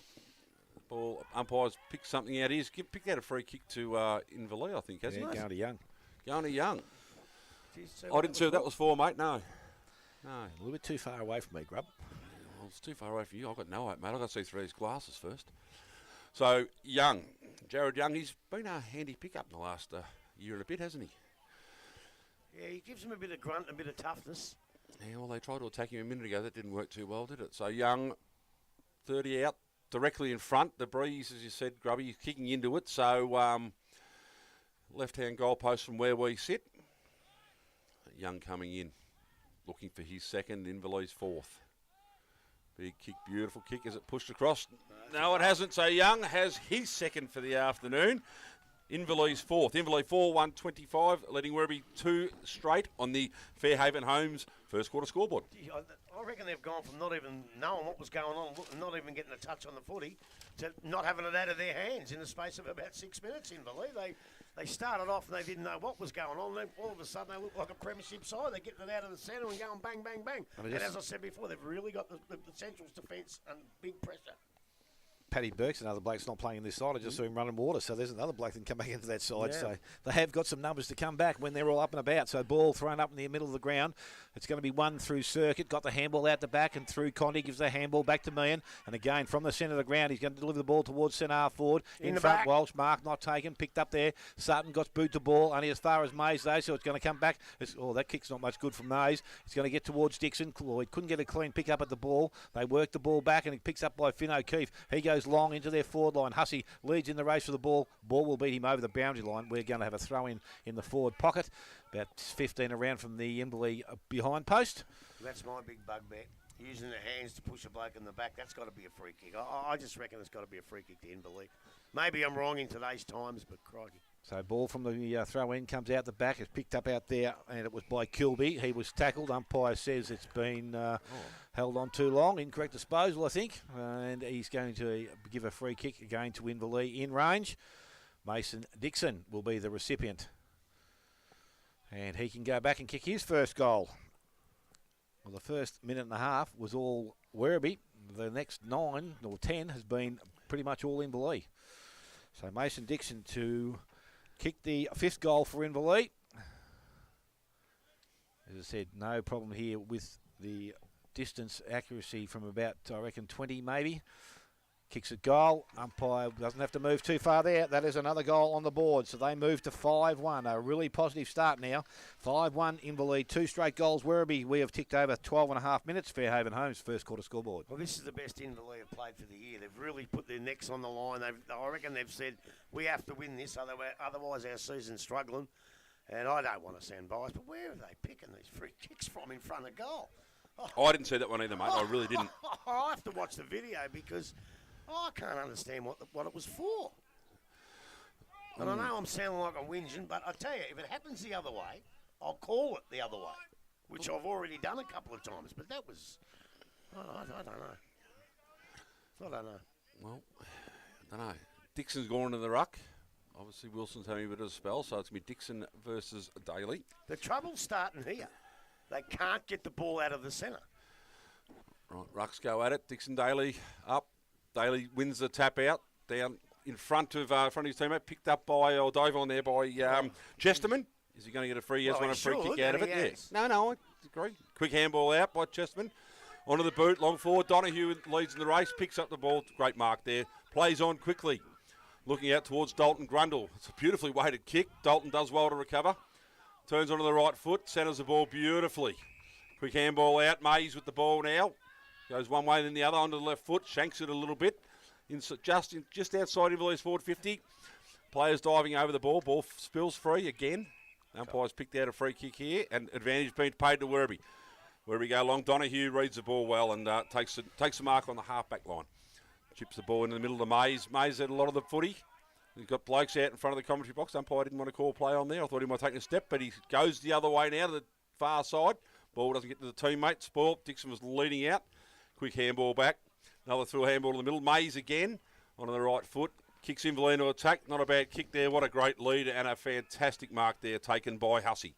Hussey right on the 50. Got options going forward. Goes long looking for and not finding a teammate. One-handed grab. And he's going to get a free kick, is he? And I reckon I saw that one. I reckon I've seen that one. I think mark. Young's causing a bit of a few problems up there, mate. Not tall, but. Well, the kick from Hussey was a short pass, and he's landed in the goal square anyway. So. Into the wind. Into the wind. So Jared Young looking to kick his 3rd in the first quarter, and in the first 15 minutes. That's all we've gone. As you said, the first minute and a half was all Werribee. It's been nothing but Inverleigh since. Jared Young, 10 metres out, almost directly in front, comes in, bang, straight through the middle. That's 3 for Jared Young in the first quarter. That's 6 to Inverleigh. 6-1, 37. Lee Werribee Central's 2 goals straight. The Fairhaven Homes first quarter scoreboard. Well, let me tell you this, and I'll probably get in trouble for saying this, but Johnny Mitchell said it this morning, I'll say it again. Prismal's a good coach, right? But if he lets Donahue just run around on his own down there, he's going to get 100 touches, and every one of them, not under pressure, is going to go to an Inverleigh bloke, and he's going to tear you apart. So you got to tag him down there, or he's going to rip you to pieces. So we're back in the middle. Daly doing the ruck work.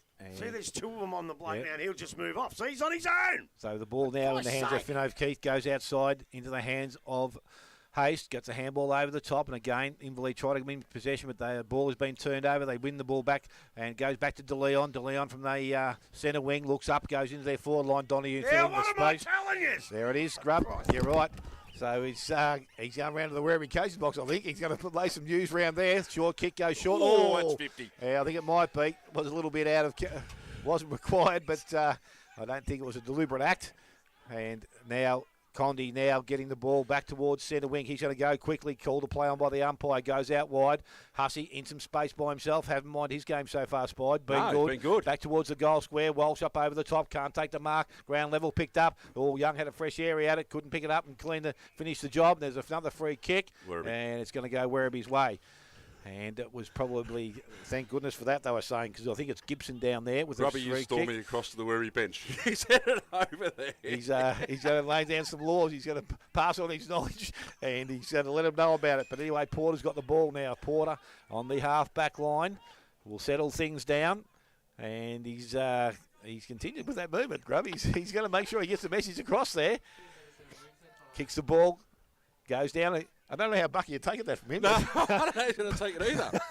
So the ball goes back into their half-forward line. We're talking Inverleigh, goes out wide. Mark taken out there by Finn O'Keefe. So O'Keefe now decides to go long and quick. Across the ground, kick is okay. Hussey, may have been a free kick there, but they got away with it there, I'm saying, Werribee, into the hands of De Leon. He looks to get himself into trouble, but got himself out again into the hands of Miller. Ambles through the middle of the ground, kicks towards the half-forward line. Templeton read that nicely. Actually, Snow got a hand on the ball, which made a bit of an effort there for Templeton. He's got the handball back towards Donahue. Donahue goes back towards Templeton. He looks back inside. He's got player by himself now, and Wilson can have runners either side. Decides to go himself. Plays on into towards centre half forward. In front, Hussey. He was manhandled there. Should have been a free kick, and was, says the umpire. So Hussey now will settle things down for Inverleigh. Ooh, that was a bit dangerous.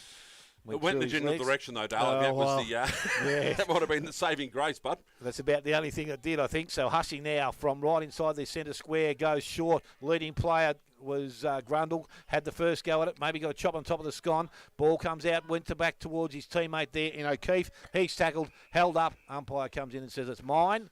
Let's have a ball up right on the forward 50. He's on his way back, is he? Did he have a cigarette in the way just to calm himself down? Probably about 7, I reckon. The way he stormed over there, he comes again.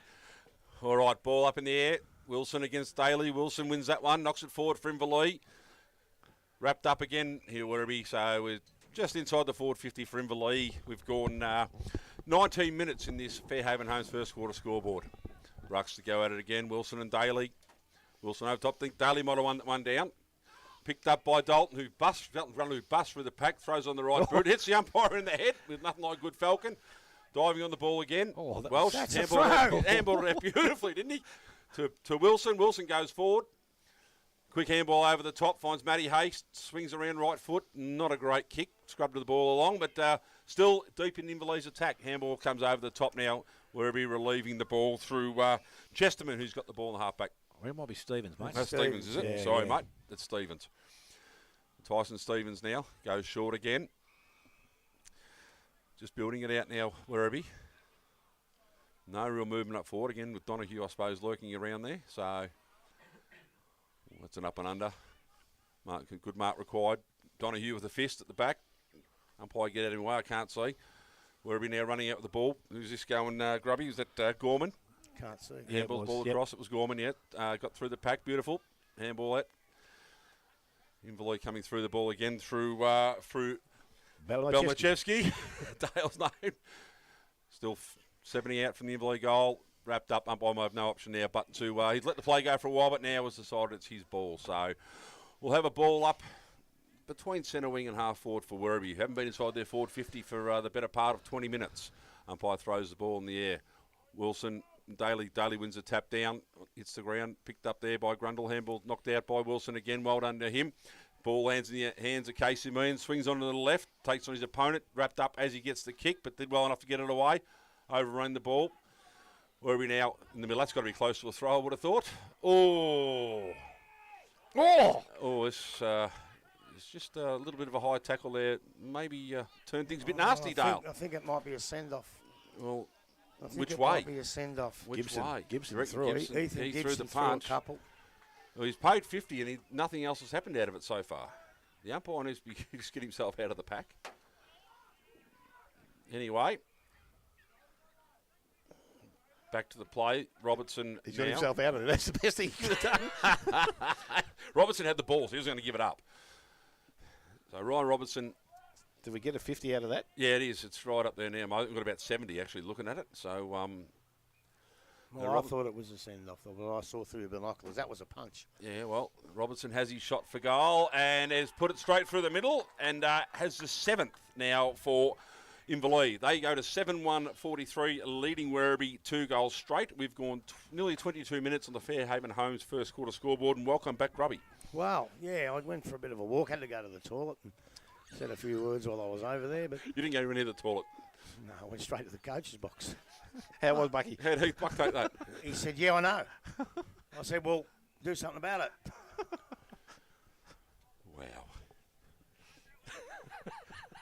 Wow. So we're back in the middle of the ground. But the setup's still the same. Look, to me, he's in the middle there without a man.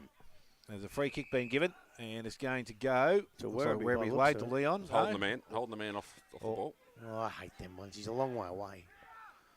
You So could've played they him. now move the ball through the middle of the ground. Culliver comes out wide over the top of his teammate he's looking for. Back into the hands of Mays. Mays just a handball over the top. Goes towards Hussey. Hussey goes over the top to Boyle. Missed him. Coming through. They're going to win back possession, the Werribee side, into the hands there of Stoyers.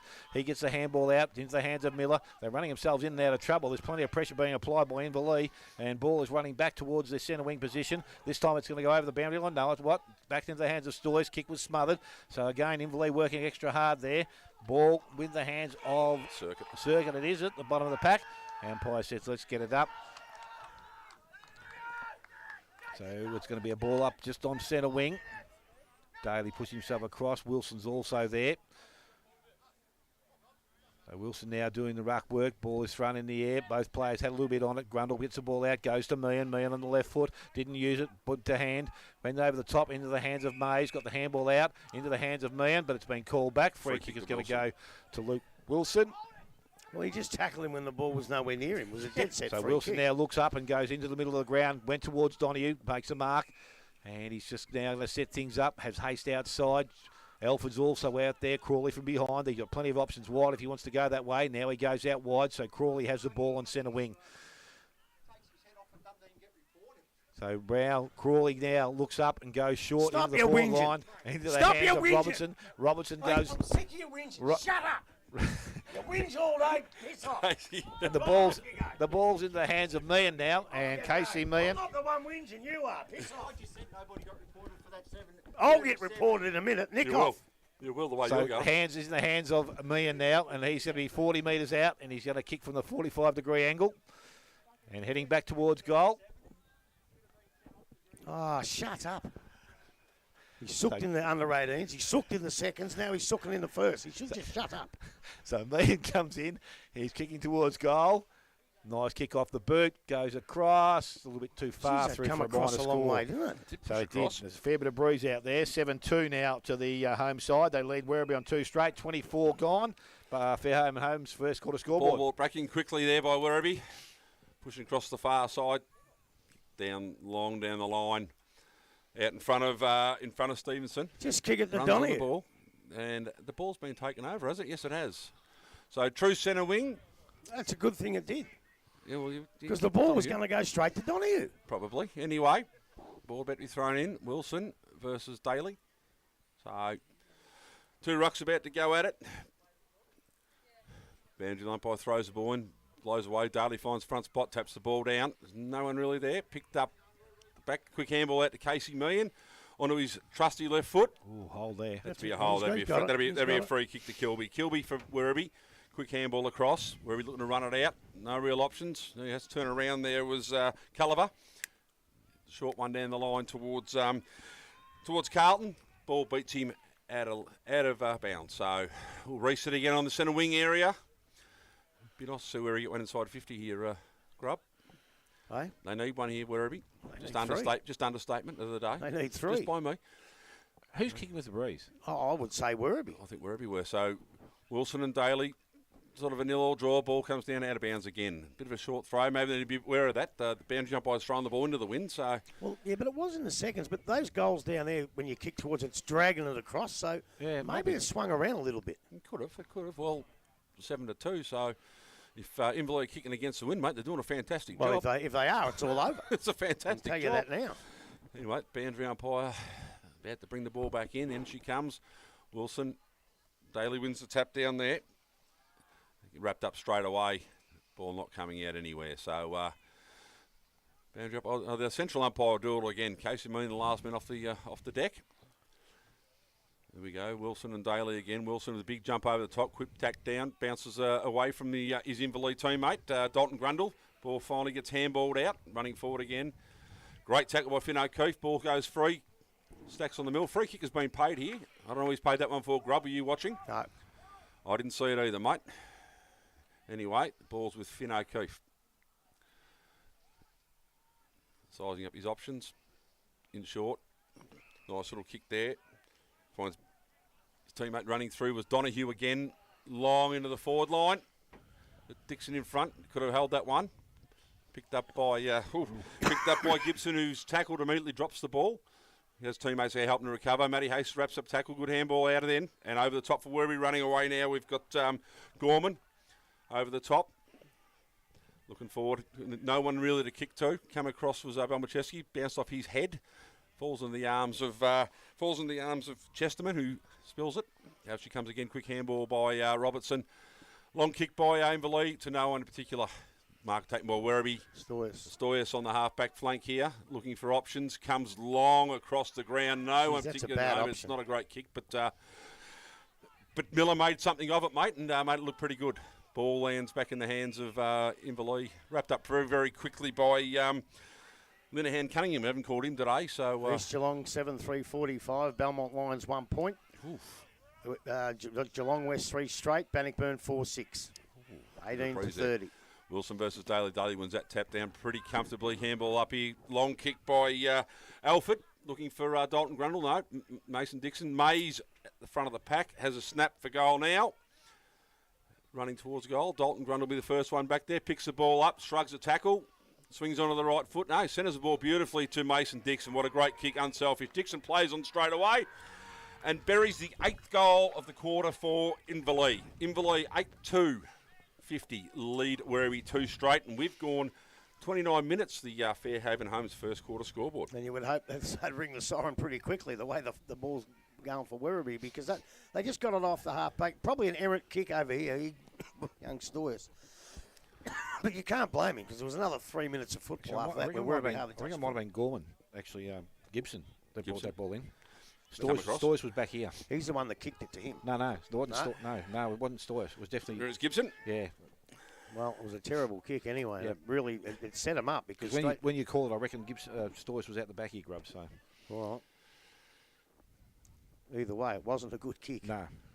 Back in the middle we go. Ball taken out of the middle contest. Carlton picks the ball up. He goes into their half-forward line.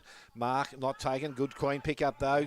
Bit of pressure there. Good tackle. Hands to Chesterman. Chesterman goes over the top. They get the ball back to Linehan Cunningham. Nearly mucked up and almost did. Ball goes back towards goal. And back there is Donahue. Who else would be there? Uncontested mark right on the line. So Donahue now to settle things down for Inverleigh as we tick over 29. Almost 30 minutes in this quarter. Our quarter play on goes short, and we'll find Condi in space.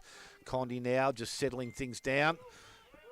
Called to play on again by the umpire. Will decide to go out long, but he gives the handball to Donahue. He goes long out towards centre wing. Mark required out there. Ball gets out the back, picked up Daly, looking for a handball, did that nicely, so they win possession of it. They come back inside. Mark will be taken out there by Stevenson. Goes quickly outside, and they win the ball into their half-forward line. Coming up to the ball there was Leonard. Can't keep clean possession. Boggling around. The ball is now picked up and goes to Condi. Quick hands, goes outside. Meehan went one way, had plenty of time, stopped and looked into the hands of McIntosh, who puts the ball back towards centre wing, but Sutton stands there, and he will take the mark for Werribee. Little short kick goes back to the... in between centre wing and half forward. So again, next kick is important. They deliver the ball back inside their 50. Mark not taken. Ball comes out the back. Again, picked up out there. Crawley gets a handball back to Donahue. Donahue chips the ball over the top. Robinson comes up at the ball. Didn't take the mark, but he's collected a player on the way through. And that is Stevens by the looks of it. And he's just taking a little bit of time to get up. He's getting there. He's starting to get himself up.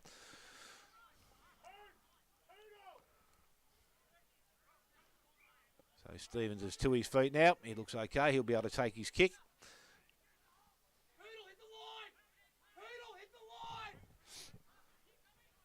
So Stevens, he's got a fairly big kick, and I reckon he might be kicking back into the breeze, wouldn't he? He'd have to be, wouldn't he? Well, He knows he's not can't. He's going to kick across the ground. Good position. Mark taken out there by Stevenson. So Stevenson now decides to run and kick from 50. Oof. That's got good distance. Has it got the accuracy? No, it has not. It'll go through for a minor score. So it is 2-1 now to the Werribee side, and they trail Inverleigh on 8-2. Fairhaven Homes first quarter scoreboard, 31 minutes gone, 50-13.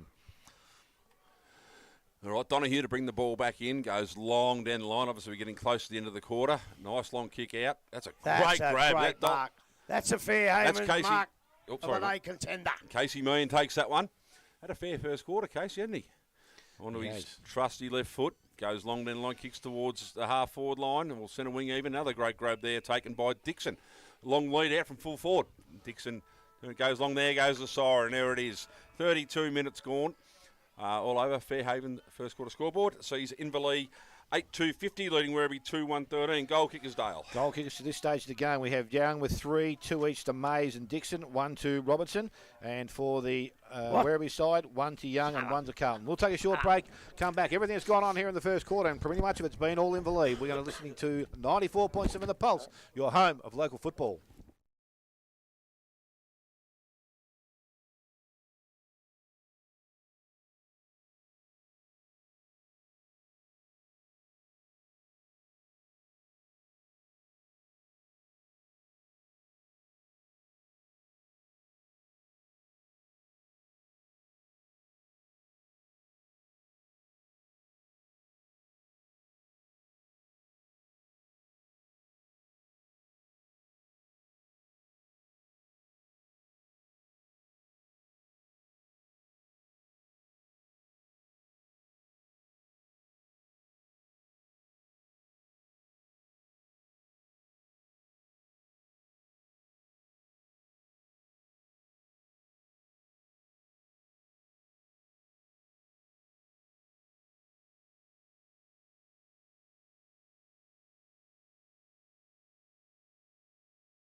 By Buckway's Entertainment Centre. And welcome back to Inverleigh here, where it sees the home side 8-2-50 leading Werribee 2-1-13. Grub, Well, what do you got for me, mate? What words of wisdom did you give the coaching staff of Werribee? I just mentioned to him that look, sides can play a bloke in defence and an extra bloke in defence and whatnot. And sometimes it works, sometimes it doesn't. But when you've got Donahue doing it, who's as good as anybody, well, he's the best in it at doing that in the whole league. I know Nathan Bissett did it a little bit last year at Belmont, but he reads the ball so well that pretty much when you're coming in, you've got to kick it to him every time. And he just, if you don't kick it to him, he seems to read it and move across to it. And he killed them across half back. But forget about that for a minute. 2 minutes in and you thought, gee, they're looking all right, Werribee. Never kicked another goal. Inverleigh were fantastic. They had good players all over the ground. I could name nearly every one of them. Maisie was dangerous. Donahue was terrific. Wilson and Daly had a good battle, I thought. Dixon looked dangerous. Casey Meehan, I said this morning on hashtag, always plays well against Werribee, and he hasn't let me down. Grundle did a few nice things. And there's 4 or 5 others who've got a lot of the footy. You know, when you look at Werribee, Stevenson was okay. Matty Miller's done a few nice things. You know, as I said, Daly is having a good battle. Young took a nice mark early, hasn't seen it since. And I thought some of the way Chesterman grabs the ball, he's a class player and he got a fair bit of the footy. So, you know, Brad Carlton had a couple of touches early. But, you know, after that first couple of minutes, they just smashed them all off the park. And I'll tell you what, if it continues, they'll win by a big, big margin. Dale? Yeah, not much you were going to add, Spider. As I said, it was just it was an amazing turnaround after 2 minutes of the game, and then all of a sudden, Inverleigh just took basic control. Now, they've done that, and the importance of winning a centre contest has just been evident. If any side wants to look at a first quarter of football, after 2 minutes, how they did it and got the ball out of the middle every time, bang, bang, bang, and basically the same player. Casey Meehan I reckon, would have got 6 of those clearances. Yeah. So, again, you know, you've got to change your game. Grubby's talking about Donahue playing loose back here. We'll go and pick him up. But also in the centre of the ground, don't worry about winning the ruck contest out of your own. Just stay man on man for 2 or 3 minutes.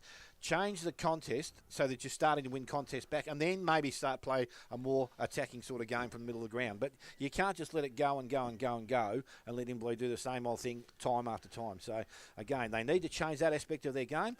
The good thing is they've got 3 quarters to work themselves back into it, but if they can't make inroads in this next 5 or 10 minutes, then obviously they're going to be chasing their backside for the rest of the game. So it's important they start well, just not to let Inverleigh score for a start and then score a couple of themselves and get themselves going. Well, they obviously believe that they have the wind because they've got Donahue forward now. So he's gone back to the same spot he spent the whole first quarter. Yeah, and he won't be on his own this time. If he's on his own this time, I'm going home. Well, how am I getting home? You driving? Oh, no, you're driving. You got to walk long water. Long walk. Oh, we get the promo might see going. if the train can get you so far. Got the second quarter promo. Where would I get to if I got on a train from here and went? No, you'd have to get up there and just run with it and catch it. But they do crawl through Bannockburn. Oh, right. But it's still a fair way from where I am. Just waiting for the promo, lads. Second quarter promo, mate. If we're in the office there, get it going because Buckley's Entertainment second quarter is just about to start. Coffee break. That's so good. So second quarter, we said, not too far away from starting. And Dupper doing the throw up in the middle of the ground. Umpire Cranage. He's directing traffic, isn't he? Yes, no, he's having a good look around. So Daly and Wilson to do battle once again. Siren has sounded. Second quarter action about to start with the ball thrown in there by the umpire. Daly up. Actually, Wilson both. They had a bit of a hand on it. Goes to O'Keefe. Got the handball out to Robertson. He came through. Couldn't pick it up cleanly. Ends in the hands of Culliver. Left boot goes forward. Kicks okay. Gets out the back. Player running onto it there is Dingle. Kicks round the body back to the goal square. And again, that's a good positive start to the quarter. It's going to be Werribee lining up for a kick at goal very quickly. This might be young once again, isn't it? It is. And the way this thing's going, they could be 4 goals to 16 at half time if they can kick the first 2 and then not get another one. But it is a promising start. Well, he didn't take much time. He went back. He has kicked the first goal of the second quarter, his second for the afternoon. They moved to 3-1. They trail Inverleigh on 8 goals too. As you said, only 43 seconds gone. Buckley's Entertainment Centre, second quarter scoreboard. Well, they didn't actually get the clearance originally, but they were able to nullify Inverleigh coming out and then eventually got the clearance. And that's the only way they can win because as soon as Inverleigh get the clearance, she's all over. The forwards, now with Donahue down there, the forwards are too good for the backs at the moment. The Werribee backs have got a lift. They're a little bit short. I don't know. They have to win the clearances because Werribee's forward line are functioning okay when the ball gets there. So they have to win these clearances. A lot of games you say, clearances, you can come off your half-back line, but this is going to be a game where if you don't get the clearances, you are not going to win. And just got a message from Cheeser. He's over in America. He's listening to this. Yes, Is he's, he? yeah, he's listening, watching it. So he just said it's a shame number 28's not playing. We miss but you, at the Michael. moment, they're not missing him, mate. They're going along all right. Chase Well, him at around least on the we won't bench have too. some idiot interrupting speeches and that. And filing. Ball back in the middle of Wilson and Daly. Wilson wins that tap down. Shark by Inverleigh. No, Inverleigh. dangerous. Free kick playing there. Was it? Oh, and they're going to go on with it a bit here. Finn O'Keefe and Culliver, I think it is. Culliver, is it? Yes, it is Culliver. You were right, Dale. So Culliver take the resultant free kick, and let's have 50, son. So this could be a carbon copy of the first quarter. You know, a minute and a half in, and Werribee have two. Umpire taking him right back. This bloke can kick a football too, mate. So Yeah, well, he's doesn't need that much of a hand. But he's 25 out, directly in front. It's all about the finish. God, you always have to have an idiot listening, don't you? Bloody Tycoon. Culliver has unfortunately missed to the left-hand side. His first score for the afternoon. Werribee move on to 3-2-20, trailing Inverleigh 8-2-50 on the Buckley's Entertainment second quarter scoreboard. Ball to be brought back in. This is Crawley. Plays on immediately, goes long down the line. Nice long kick looking for Dalton Grundle. Collision there. Both players get up all right. Picked up there to Culliver again, is it? Chips the ball over the top to Carlton. Carlton swings on the right foot. Picked up. Is that Donohue's gone back now? He's let that go. He let that go, but umpire blindsided. Called play on, and it's a scrimmage about 25 out. That was a genuine let go. Oh, let go. Blind Freddie could have seen that. Well, I think Ray Charles and Stevie Wonder are talking about it now. Umpire to ball the ball up. Wilson going up. He's not going against him at all. Punches the ball a long way away. Over to Carlton. Quick handball over the top. Swinging around on the, is Chase Dingle. His snap goal. There you go, Grubby. There's a great one, mate. And it might be Dingle's first game because the players all around him. Takes Werribee to 4 goals, 2-26. Trailing Inverleigh 8 goals, 2-50. 3.5 minutes gone on the Buckley's Entertainment second quarter scoreboard. Well, I've never seen him play. Apparently, he's a young kid from Hoppers Crossing, but he's a bit lively. He's shown a couple of nice marks, and that was a lovely goal. And It's only been goal of the day, Grub. That's what I was waiting for. well, it's the Corio Bay Health goal of the day contender. Contender. There's going to be a few good ones. There's already been a couple. So it's a Corio Bay Health contender for goal of the day. Back in the middle we go once again. Ball thrown up. I think Wilson got the ball out only as far as Circuit. Circuit turns. His kick didn't travel too far. Picked up by Scotland. He goes back into their half-forward line again. Dingle. He was held on to. I thought so too, Grub. Let it go on. There's been a free kick. Good umpire. Umpire's seen it. So Dingle with the free kick. So he's outside range, but he's going to put the ball along into their forward line. He actually decides to chip the ball shorter. Ball gets out the back. Running players required. Picked up Donohue again back there, and he pushes the ball through for a minor score. They move now to 4-3 to the Werribee side. 8-2 Inverleigh, 4.5 gone. Second quarter. Templeton with the kicking in duties for Inverleigh. Belomachevsky is short. He's not going to use that option. He's going to go wide into the far side of the ground. Goes towards the half back. Gets through the hands there of Grozdanovsky. Ball comes back into the middle of the ground. Picked up Culliver. Goes backwards by a long way. Hands of Sutton. Went straight through his hands. Had to go back and collect it. Actually put himself under pressure. Picked up out there by Finn O'Keefe. He's tackled high. Right. Free kick will go to Inverleigh, far side. So it's Finn O'Keefe now. Decides to spin and go. Went on the right foot. Got himself in trouble. Went back on the left. Kicked the ball back into their half-forward line. Mark not taken. Good contest from behind there by Dixon. Comes out. Stoy's got the handball sideways. And from the half-back line, they run the ball into the hands there of Gorman, I think it is. Gibson, sorry. Gibson's kick was short. Was intercepted. Goes back now. Spoil picked up. Mays on hands and knees. Fell over. Lost the ball. Picked up at ground level again. I think that's Finn O'Keefe back over the ball. He is tackled. Players sit on top of him. Ball is not coming out of there. And no opportunity to do so. And the ball up will take place pretty much in the centre circle here at the ground. Casey Mann back on. So ball thrown up quickly again by the umpire. Wilson up and down. Ball comes out. Went to Circuit. Maybe taken a little bit high. Out to Chesterman. Got the handball away. So the ball runs back to Stevenson. Got some space in front of himself now. Stops and props. Wanting someone to come at him. Now he's got someone there, but it's Donohue. So he had to kick it and kicked it straight to him on his chest. So Donohue chips back inside. Will hit Circuit on hands and knees. Usually looking to give the handball off. But he's decided this time he'll settle things down and go wide. Templeton's come up from behind. No ground made there. A little chip back over the top this time. O'Keefe again making some little bit more ground. Went 30 metres over the top of his head. Little chip again. So players keep coming at the ball. Hussey haven't minded his game today also, been quite okay. His kick goes low and flat into the forward line, but Chesterman's back there. He reads the play nicely, decides to play on quickly, goes out wide. Mark is okay, and it's... too sure what it is out there. Grub, can you tell me who that is? No, it doesn't matter. It kicks the ball anyway. It might have been Gorman, was it? So ball back towards centre wing. Again, Inverleigh with some numbers out there. Werribee work hard to get in the ball, but it's gone over the boundary line. We'll have a throw in. So as we tick over almost 7 minutes in this second quarter, it is Inverleigh at 8-2 as they were at quarter time. Werribee are 4-3. Ball to be thrown back in on the far side of the ground here. Wilson and Daly to do battle again. A short throw. Daly wins the tap convincingly. Ball spills out the back. Up, Casey Mean left it behind. Ball on the ground now. Players fighting for it. Umpire, I think, might come in and ball something. No, he's let it go, which is good umpiring. Not coming out now. He has holding the ball. Oh, no. So free kick to Werribee. Play on quickly. Looking along here. Good spoil from behind there, but coming through. Quick handball out by Werribee towards the boundary line. Smart play picked up by is that Carlton out there. Quick shot at goal. I don't know who kicked that. Made it. That's a goal. goal. He's kicked it. Who's kicked that? I can't tell you. I can't tell you. That's not Chesterman. No. No. Chesterman's down here. That's two absolute ripping goals wherever he kicked this quarter. It's that's Leonard who's got his first run.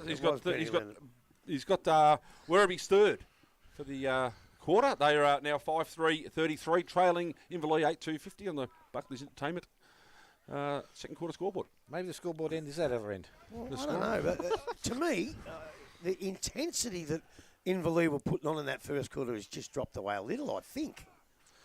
Back in the middle, Daly and Wilson to do battle again. Ball's up. Wilson wins that one comfortably. Running onto it, Casey Mean knocks it over forward. No, Werribee to win the ball again. Well, we've got a free kick here. They're first to the ball, Grub. First to the ball. And that's Culliver again, who's been sensational. Chips the ball out wide to Stevenson, who's been very, very good. Looking for a teammate now, goes over his head. Templeton leads in the race to the ball, but Dingley gets back to it. Dingle gets it and runs it over the line. But that's better football, Grub. Well, they've actually played okay footy when they've had the ball. It's just most of that first quarter, they couldn't actually get the footy off it.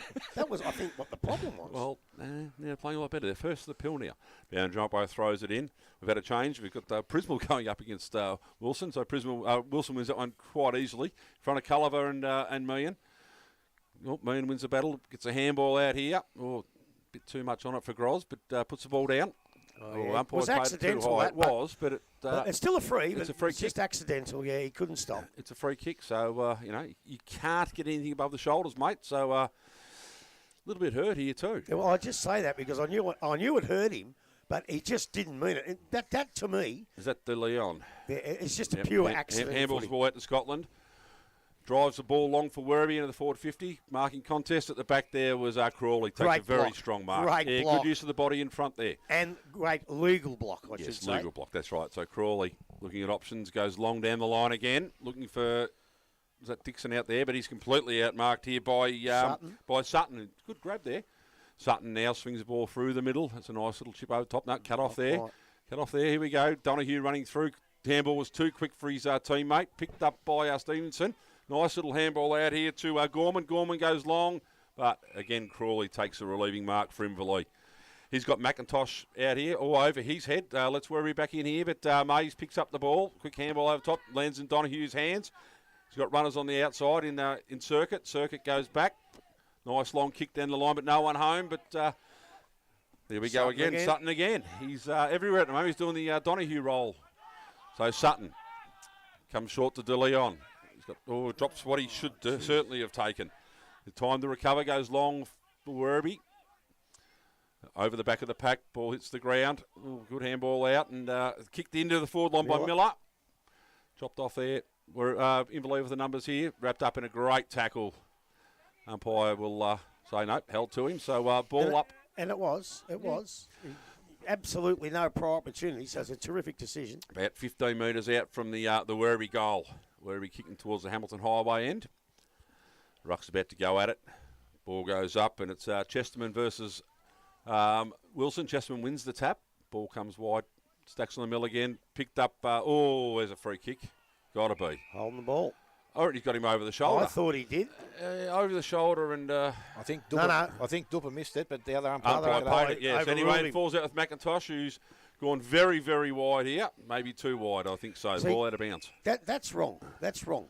because Dubba's played a free kick. The other umpires overruled him. Right, and that's fine, but the ball should come back. You can't play advantage because you've got 2 decisions. Yeah, no, so I it should agree. come back. It should be, all right. So Daly and Wilson, centre wing. Daly wins it, uncontested. Carlton goes long into the forward line. We've had a free kick paid here for a hold, so things turning Werribee's way, Grub. Yeah, East 9-3, Lions 1-1. Chesterman. And John Mitchell's going home too cold. Okay, Chesterman now, 55 out from his own goal.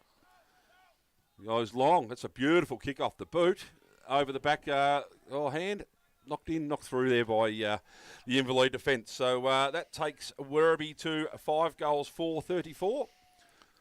Ball quickly back in, falls at the feet of Haste. I've just got a message from the guru, Tommy King. The other umpires are Errol Burns and Mark Davidson. Mark has the beard. Thank you very much, Tommy King. Ball gone out of bounds. Centre wing on the far side of the ground, in front of the scoreboard. But then he says, put my phone on silent. Well, if I do that, Tommy, how am I going to hear your text messages, you goose? Because I ignore his. Anyway, Daly and Wilson to go at it again, far side of the ground. Daly uses the body, great little tap there. Ball hits the deck, picked up. Umpire's paid a free kick for too high. You might have missed some of them. Yeah, well, you're looking at your phone. Well, no, I missed some messages. My wife just texted and said, oh, my God, I'm listening to you and you're telling everyone you're going to the toilet. Ball lands on the deck. Donahue running onto it, taps it forward again. Oh, sorry, went to Donahue in the end. It was a great little play there, but handball cut off. Werribee now through Culliver, who has been very, very good. Mark? Why are they dropping these marks? I don't know, mate. You ask them. They're your players. They've gone to the Winchelsea School of Football. Stevens did very, very well recovered after all that drop mark. Ball spills free again, deep into Werribee's. Oh, we've got a free kick there, and I think that's going to go to Belmacheski. And plays get willing again. Grozdanovsky having a bit of a how do you do with his opponent. Well, that last one wasn't a drop mark. That was a beautiful defensive punch from the Inverleigh defenders. Okay, Belmacheski now with the resultant free kick. Comes long down the line in front of the social rooms. Dalton Grundle, unopposed in the end, takes a very good mark. Turns around quickly looking for Donahue in the middle. Ball there. Donahue plays on straight away. Looking forward. That's a great kick. Ooh, almost a fantastic grab. Great defence there by the Werribee team. Picked up by Stevenson. Ball falls free again to Welsh. Donahue's there all over it again. Great pick up here. Time. Casey Mean on his own. Great spoil coming from the side. Ball falls to Dalton Grundle. Great little handball out there. Stevenson again picks up. Handballs across. We've got a free kick. Okay, holding the man we've got here. Well, we can't determine that one because that was off the ball. Yep. Anyway, the ball's with Matt Miller. Miller comes short. Nice little kick there to Scotland. So it's your problem now. Scotland goes backwards and nearly made a meal of it. And Gibson did very, very well one-handed to hold that one back. It's a great kick out on the other side of the ground. Donahue first, Donahue first the ball, swings around, goes short towards Mays, but smothered there beautifully by Porter. Ball spills free out the back, picked up again, Werribee, knocked forward. Mays could be the first one to run on, picks it up, goes to ground. Don't know what Temple was thinking, but he's hacked it forward. Picked up 20 metres, picked up there by Stevenson again, handball over the top by Werribee, by Inverleigh. Can't say who's got that. They're going to play down the ground. No, they're not. No, because I think it was as he kicked the footy. Yeah, okay, that's fair enough. Anyway, ball's landed in the hand. Oh, wow, that's got to be dropped. No, it's, yes. That was pretty brave, hitting a bloke when he's already lying on the ground. Well, turn it up, mate. Inverleigh will have the resultant free kick and 50. Well, and now 50. What was the 50 for? I don't know. But Mays strolls forward and kicks his third for the afternoon. First for Inverleigh in this quarter. Takes him to 9-2-56, leading Werribee 5-4-34 on the Buckley's Entertainment second quarter scoreboard. We've gone 15 and a half minutes. Well, he would have kicked the goal anyway. And it was an indiscriminate tackle. It was an undisciplined tackle, and it was bad football by, who's 37? Gibson, is it? Yeah, yep. Gibson. But then he's lying on the ground. The bloke comes and thumps him while he's on the ground. So he gets up and pushes him and gets 50. I think he would have kicked the goal anyway. But, you know, you've got to stand up for yourself. But the first tackle was very indiscriminate. He's done a couple of things today that I think if he's not careful, he'll be sitting his ass on the boards before too long. He's just got to... I'm sure you go and tell him. Yeah, he's got to find some discipline, that boy, at the moment. And he's played okay, so he's just got to settle a little bit. So we're back in the middle of the ground, as we said.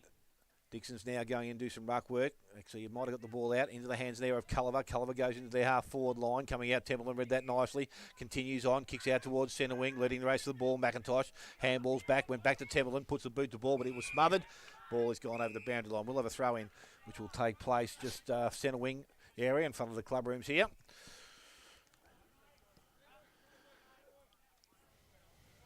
So Daly's there. Dixon also still doing the ruck work. Ball about to be thrown back in by the umpire. Thrown in now. So height advantage to Daly out the back to Leon over the top. That's a good bit of work so far. Handball further afield. They end up in the hands there of Kilby. He's tackled. Ball comes out the tackle. Incorrect disposal. They play on now. Robertson goes quickly into the half-forward line.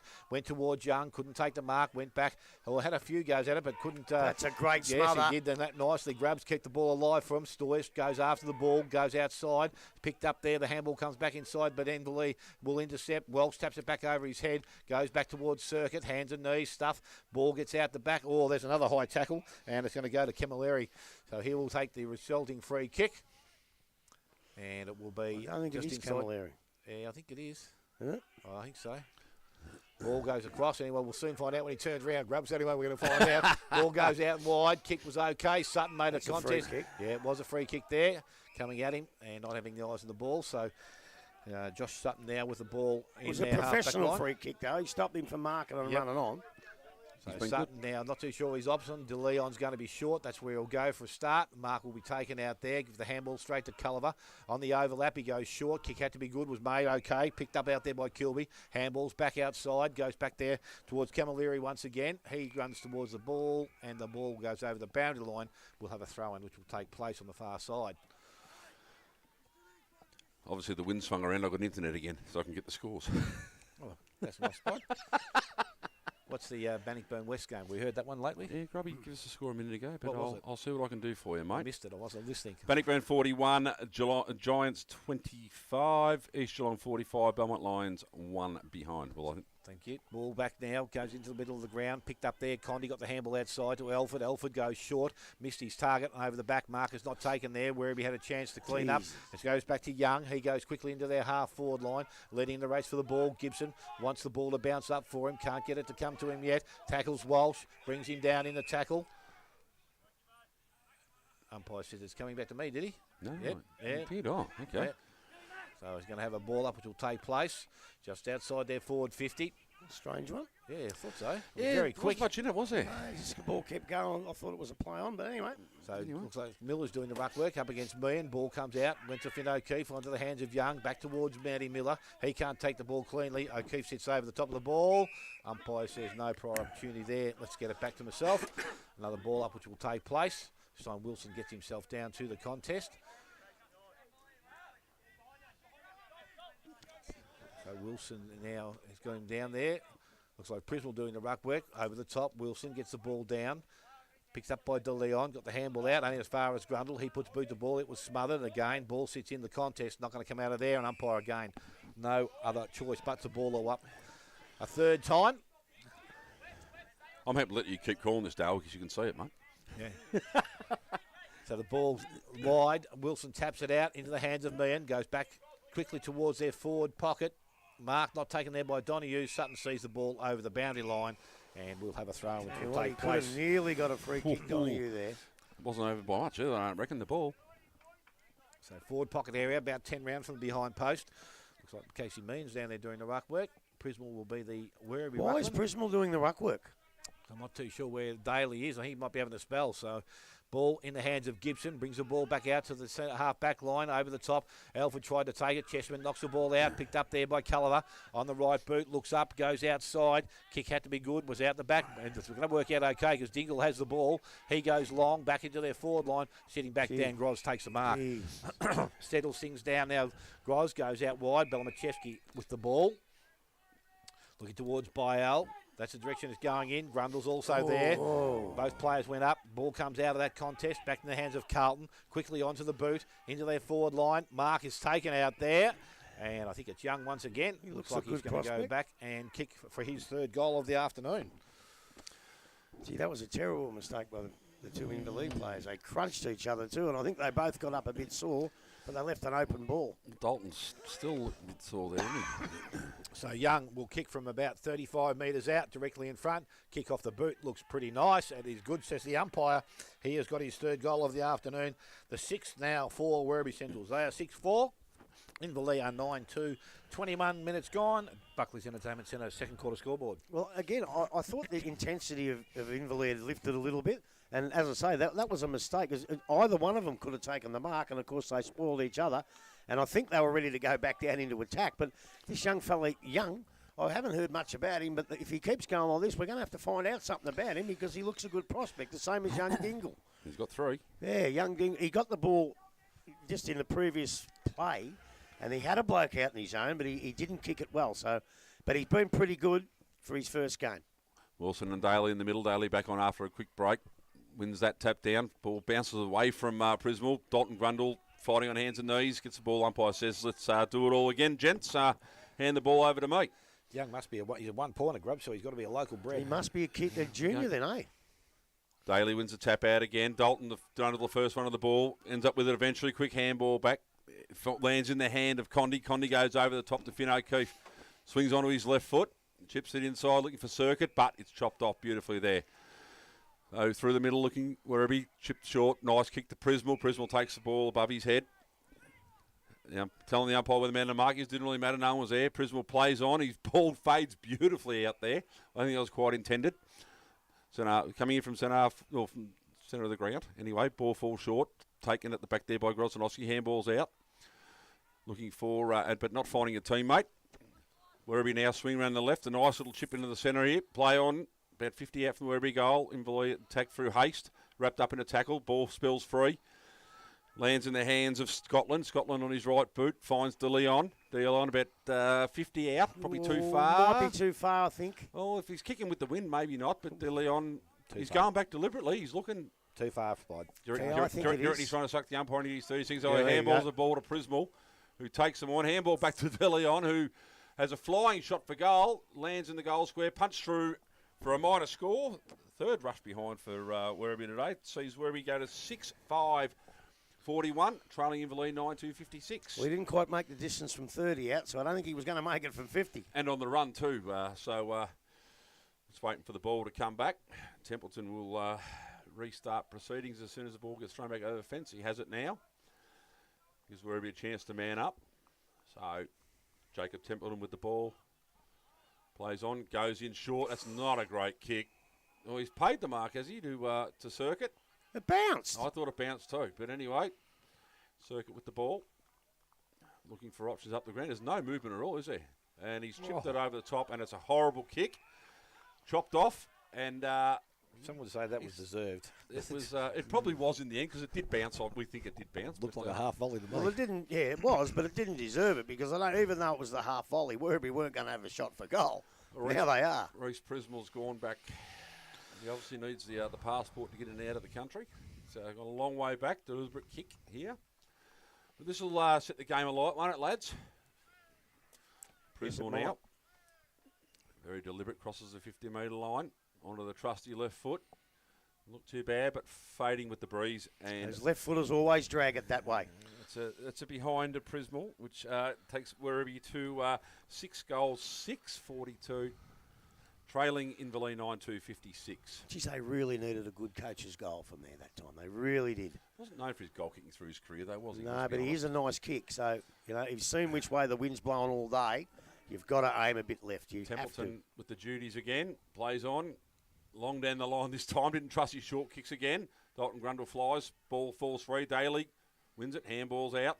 Ball lands in the arms of Stevens, who handballs back across, but there's turnover here. On the run here, Mason Dixon on the left foot, puts it out in space. You've got Circuit running onto the ball, leaves it for a teammate there in Hussey, who went without it. Ball picked up again by Stevens, knocked out of his hands, falls across to Sutton. Stevens goes long, but it's been chopped off there by Finn O'Keefe for Inverleigh. So centre wing, Finn O'Keefe looking for options. There's not much movement ahead of him. Matty Haste offers a short lead. He ignores that. Finds big Dolt there. Grundle now swinging around on the right foot. Goes long looking for Dixon. Oh, great effort. Falls down to the back there to Miller. Miller puts it out in front of Stevens. Ball wrapped up. No, comes free here to Hussey. Hussey kicks towards me and the ball bouncing everywhere. Everyone overrunning it. Matty Hayes picks it up, gets the handball across. And Mason Dixon has a flying shot for goal and had more time than he thought. Had a lot, no talk around him, mate. So Inverleigh 9-3-57, leading Werribee Central 6-6-42 on the Buckley's Entertainment second quarter scoreboard. We've gone 26.5 minutes. Kicking in duties with Stevenson now from the full-back position for Werribee. Stoyce on the long option out this way if he wants to come that way. I don't think he's too keen to come, although now this time he decides to come this way. Kicks the ball out long. Daly is going to be the target. Ball from behind. Gwozdanovsky did nicely. Back into the hands of Donahue. He can load up and go towards goal here. Takes them on. Gets inside 50. Short kick was good. Found Mason Dixon and he will go back and shoot for goal. Giants 25. Bannockburn 47. And East Geelong 81. Belmont 20. They are smarting, aren't they? Yes. They are hurt. So Mason Dixon, an opportunity to correct his last little mistake. A little bit more time onto his hands here with a deliberate shot at goal. So from about only about 30 metres he'll need to kick this ball. And not much of an angle to worry about either. It was his problem early on in his career, Dale. Yes. He was pretty good a couple of weeks back when we saw him. Just missed the one that probably counted. But this one, off the boot, looks okay. He is very happy with that. He has got his third goal of the afternoon now. The 10th for Inverleigh. 10-3. They lead Werribee on 6-7. And we've gone 28 to Buckley's Entertainment Centre, second quarter scoreboard. Well, you know, that was the one that Werribee didn't really need because they were clawing their way back into their game. They're playing better football. And it might sound like a broken record, but who picks the ball up here with a bloke not within 15 metres of him? The bloke has had 400 touches. And I said pick him up when in the back line, but it's even more important someone plays on him in the forward line. If he's a forward, he should have a man. And that man should have been right on him. And because he had plenty of time, he could hit Mason Dixon on the chest, and Mason didn't let him down with a beautiful kick for goal. Right back in the middle, Wilson and Daly go at it again. Falls in the arms of Case Meany, leaves it behind. Daly goes after it again, and ball falls at the hand of Prismal on the right foot. Prismal drives Werribee forward, looking for Dingle. Ball fisted away from him. Chesterman running onto the ball, picks it up, takes on a man, does it easily, swings on the right foot, driving Werribee back into attack now. In the back. Well, that's got to be a push in the back, doesn't it? No, the umpires let it go. So I thought he pushed him. It's just Gorman. Gorman swings onto the left, kicks it, looking for someone. It's a horrible kick in the end, isn't it? And Zach Gross taking the mark. That was a terrible kick. It wasn't a great kick, was it? So Inverleigh come long out of defence. That's a beautiful kick out here, isn't it? No, players fly, ball hits the deck, picked up. No, let go again. Ball wrapped up in a tackle now, and the umpire have no choice but to ball it up. I think it might have been a push grub, but, let it go. I just hate it when it's with the hands and people say, use the body well. No, they don't use the body well. They use their hands, but let it go these days. Daly and Wilson. Wilson wins that tap down, but only as far as Culliver. Culliver goes long. What's a beautiful kick there. Into the hands of Leonard. Leonard has one for the afternoon already, probably kicking from the dead pocket, so we'll be looking to give the ball off here for Werribee. Well, one of the reasons Werribee have got themselves back into the game, but Culliver's had a pretty good quarter. Fantastic. He found form in this quarter, yeah. He was serviceable in the first quarter too. Yeah, but his disposal has improved. His disposal's been really, really good. So Leonard backing himself here, kicking from right on the 50. Sinks the boot into it now. Ball gets to the goal square. She's blown across. Punch through for another minor score to Werribee. They go to 6-7-43, trailing Inverleigh 10-3-63. And we've gone 30 minutes on the Buckley's Entertainment second quarter scoreboard. It's a terrible place to finish the ball. Right on the goal line. You either kick it through or let it through about 10 metres out. So the defenders can't actually punch it through and the ball stays live. I know it's hard to judge, but if you're a little bit too far out, make sure it finishes it. Try to finish it at the point of the goal square. Condi doing the kicking and duties this time. He's going to go long, and long it is. It nearly hits centre wing on the far side of the ground, but out the back the mark has been taken, so it's going to come back just as quick as Porter has the mark. He's now looking at his options, play around the back, handball goes off. Might have been Scotland, gets the ball, goes back into their half-forward line contest. Mark not taken, picked up at the front. Leonard got the handball away. Culliver got the handball also. Went back towards the boundary line. Gwozdanovsky was there. That was Mick. He can't take clean possession. Ball runs over the boundary, and we will have a throw-in which will take place just inside their forward 50, I would think. Inverleigh attacking end. See, that wasn't such a bad handball. It's just that Mick Gross read it beautifully, and that's experience, and then you can't knock experience. Umpire now just about to throw the ball back through, and Ruckman go at it. Ball comes back to the front of the contest. Finn O'Keefe is there. He picks the ball up on the left boot, goes back towards centre wing. Again, it's going to be cleaned up out there by Kilby. Goes outside, got player in some space by himself. May have been Culliver. Goes out backwards, and the man that's taken the mark is Stoyers. So Stoyers, they've taken the ball backwards, but they've kept possession of the ball. He goes back towards centre wing.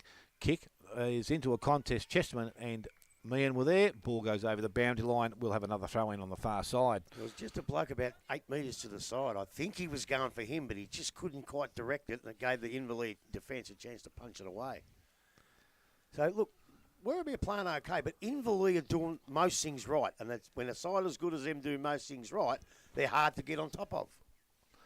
So the ball thrown back in once again. Daly taps the ball back to the front of the contest, coming through Circuit. Had the ball, gave the ball away, maybe a push in the back, picked up by Circuit. It was O'Keefe. He went back into the forward line. Mark will not be taken as the umpire signal time, and at half time it will see Inverleigh go in at 10-3-63.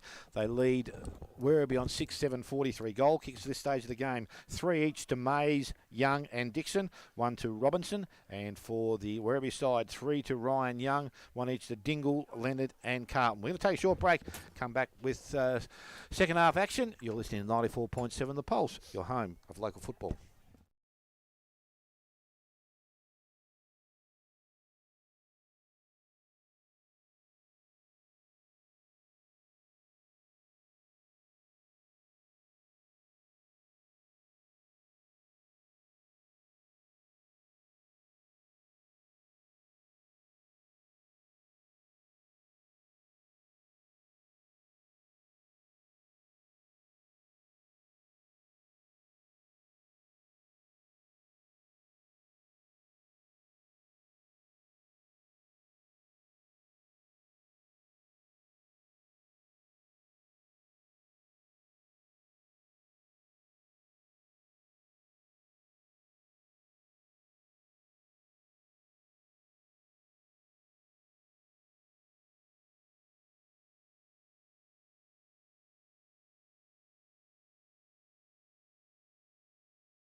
only on 94.7 The Pulse. And we're back here at Inverleigh. Home side leading 10-3-63 to Werribee 6-7-43. Before we get underway, Grub, thoughts? He's no good. Dale, you got any thoughts for us, mate? Well, Grub and Spide, I thought Werribee aren't out of it. Let's put it that way. As I said, after their first quarter, when they couldn't really get themselves up and running, they've done a nice bit of work in that second quarter to give themselves some self-belief, I would think, to know that if they can at least compete and get their hands on the ball, they're a fair chance that they can get themselves back and going. So the first 5 minutes here will be again critical. And they've started both quarters very, very well, kicking a couple of quick goals. So let's hope they can do that, and let's turn this game on and hope things really get hot from here on in. It's all about clearances, Smitty. If you don't get the clearance out of the centre here, you're gone. Simple as that. There's nothing else in it. So again, everyone down there thought that Inverleigh had the win in the second quarter, but the way the scoreboard's run, it was definitely with Werribee. So the ball now is being thrown in the air. Ruckman got it again from the centre. It's picked up there by Circuit, and again Inverleigh this time quickly back into their forward line. Ball went to Sutton. Sutton went down, picked the ball up, got the handball out. He didn't hit his target. Now it's been picked up by Mays. Back into the hands of Circuit. Snap round the body. Goes back towards the goal square in front. Mark not taken there by Dixon. Pushed back towards the goal square. Dixon picks the ball up. I think he got boot the ball somehow. I think he has kicked the goal. So that is a very quick start for the home side. So Mason Dixon with his fourth. Inverleigh their 11th. And that took almost 25 seconds. 11-3 to Inverleigh. 6-7 to the Werribee side. And as I said, the Grandy Cycling Sports third quarter scoreboard. I've only got one word for it. Clearance. Been on it. That's all I can say. You have to Werribee. See, this is the difference in the two sides. Inverleigh don't actually have to get the clearance, but Werribee do. It's as simple as that. So we're back with the umpire in the middle of the ground. And again, Wilson and Daly both doing the ruck work once again. Daly this time gets the ball down, goes towards Chesterman. He has taken in a tackle. And the ball not coming out there, so some good defensive work there. Circuit quickly to apply the tackle. Chesterman with the ball. Umpire once again quickly in the air. Daly this time taps the ball to the side. Picked up this time by Grundle. Got the handball away to Circuit. Goes back into the hands of Boyle. Back towards Grundle. The handball wasn't good. Picked up out there. This time I think it was Scotland. He got the handball outside. Meehan works from the contest. Goes back to Wilson. Wilson goes back to Donoghue. So Donoghue off a step. Loads up. Goes long into the forward line. Dixon the target comes out. Got first hands on ball. Mays at his feet. He goes back towards goal. And he is just offline. Nathan Mays. 3 goals, 1 to that player. 11-4 now to Inverleigh. 6-7 to the Werribee Central side. Almost 2 minutes gone. Third quarter to Grandy Cycling Sports. East Geelong 76, Belmont Lions 26, Bannockburn 54, Giants 38, and of course this game here. Ball brought back in for Werribee. Chip across, he's looking for Prismal. Prismal on the half-back line, takes off. Kicks long down the line, probably got too much on it. Groz in front, drops, takes a very good mark. I don't know why you would kick it to a one-on-one there. In Mick. Mick chips the ball into Casey Meehan, standing in the centre on his own. Looking for options. Meehan goes long. Puts it out in front of Mason Dixon, but he's out-manoeuvred there by Sutton. Sutton takes a very good man. He's been very good, Grub. You have got to be kidding. He's paid the push. You have got to be kidding. Has the push happened? Okay. So Dixon result in free kick. Dupa. It's not Dupa. What's it? Dupa goes across them, and Dalton Grundle has taken an uncontested mark, 20 metres out directly in front. We have gone, just under 3 minutes of this third quarter, the Grandy Cycle and Sport third quarter. Donnie's lurking. looking for the cheap one. Dalton Grundle now. Take it upon yourself, son. That's it. Going to be kicking from 25, 30 out. Directly in front. Just the accuracy will be the problem. Distance, no worries at all. Drops on the bit. They're very kicking style, but it makes no difference at all. Goes straight through the middle. Dalton Grundle has his first for the afternoon and has Inverleigh's 11th. 11-4-70? 12. 12-4, which is 12-4-76. I'm not quick enough. Leading Werribee, who are 6-7-43.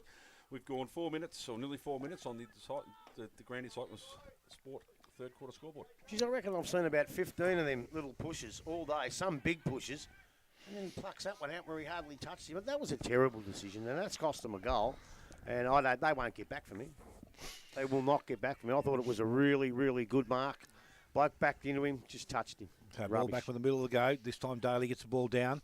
Well done there by Prismal it was. Got the ball outside, so they run the ball now from the half-back line. Goes short into the half-forward line. Kick wasn't good. Templeton takes the intercepting mark. And he will settle things down. Grundle inside him if he wants to come this way. Hasn't even looked this way. Goes goes short outside. Marcus taken out there. Is it Finn O'Keefe or Hussey? That's Hussey out there.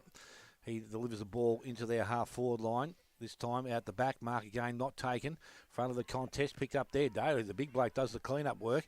Into the hands there of his teammate in Culliver. He gets a nice kick across the body and will find Leonard. Leonard gets the handball back outside into the hands of Kilby. Kilby goes into the half-forward line, or just outside the half-forward line, and Marcus taken out there by Dingle.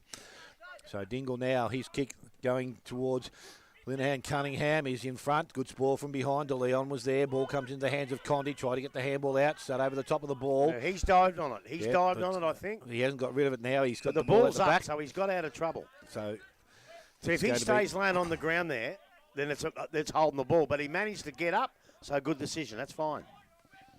So umpire about to restart it. Looks like the ruckler is going to be done by Linehan Cunningham. He gets the ball back, kicks the ball off the ground, went after it again, was held without the ball. Free kick's going to be given to him. So Bryce Linehan Cunningham will have the ball just outside their forward 50. Numbers back with the Inverleigh side. Donohue's going to play interception. The ball didn't get to him. Young, he couldn't pick the ball up. Now he tried to pick it up into the hands of Donohue. Kicks round the body, only as far as Culliver. He can go back and shoot towards goal. So Michael Culliver hasn't troubled the scoreboard with a goal today. And he's going to take some time. And again, I couldn't tell you whether he's kicking with the breeze, against the breeze, or a breeze is going from left to right or right to left. Ball is kicked in.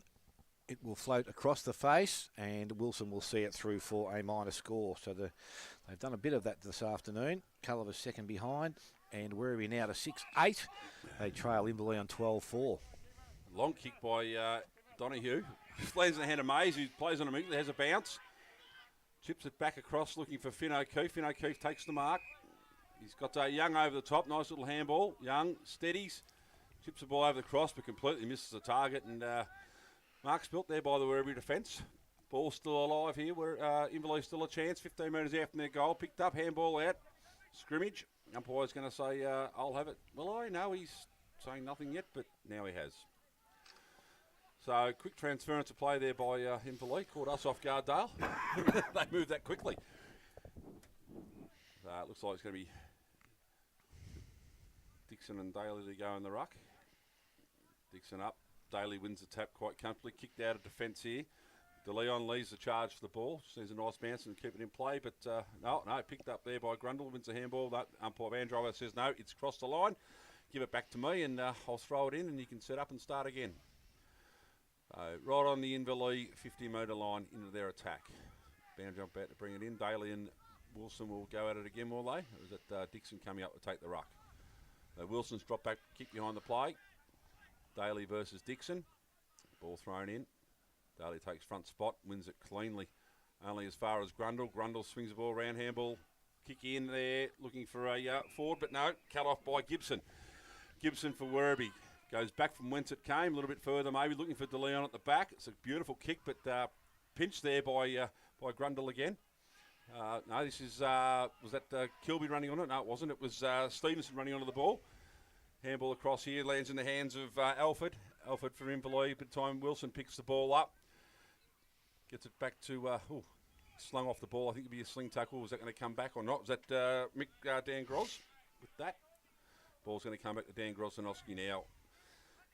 In between centre wing and half-back line for Inverleigh. So, Dan Grossanowski with the ball now. Mick. Oh, Mick is it? It's going, sorry. It's going across here. That's not down the ground. That's not a hand pass either. No, it wasn't. It was a throw. So, ball in the hands of Casey Mean, who goes long into the forward line. Well, he's looking forward, but coming out was Grundle. Dropped probably what he could have taken in the end, but straight back in. Ball comes free into the hands of was that Circuit? Robertson, sorry, ends up almost back in his hands again. Then running past, Delon picks the ball up for Werribee. Handball across. Chip out here in front of the thing. It's gone too far, and Condi reads the ball beautifully. He's got options everywhere, and he's missed them all. Picked out Gibson. Gibson just throws the ball onto the boot. Templeton reads the ball well, drops the mark. Werribee going forward now. One-on-one contest. Crawley goes to fist, doesn't get it. Dingle picks the ball up at the back of the pack and kicks. He's second for the afternoon. So lovely goal there to young Chase Dingle. That's Werribee's first goal for the quarter. They are 7-8-50, trailing Inverleigh 12-4-76 on the Granny Cycling Sport third quarter scoreboard. Well, I was going to say it was good footy, but there's a few mistakes in that. There was overruns. It was blokes kicking it to other blokes from the wrong side, and luckily Werribee had the advantage. But just as the ball went over, I don't know if you noticed, but that young just put his hip out. And obviously the Inverleigh fella was going to take that. He put his hip out, put him out of position, which is exactly what the term means, using your body. No hands, your hip. And it led Dingle into a nice, easy goal. Ball back in the middle of the ground this time. Ruckman go at it again. Comes out towards Culliver. He couldn't take it cleanly. Coming through the contest. Picked up Finn O'Keefe. Tackled without kick. the ball. Thought so too. Grubb into the hands now of Alford. Got the handball outside. Into the hands there of Byal. Byal goes back towards centre wing. Mark will be taken out there. And it's by Prismal. So he's going to settle things down on that far side now. And he's getting a little bit more of the ball, Prismal. He needs to. Ball comes back inside to Carlton. So he's got some time and some space now.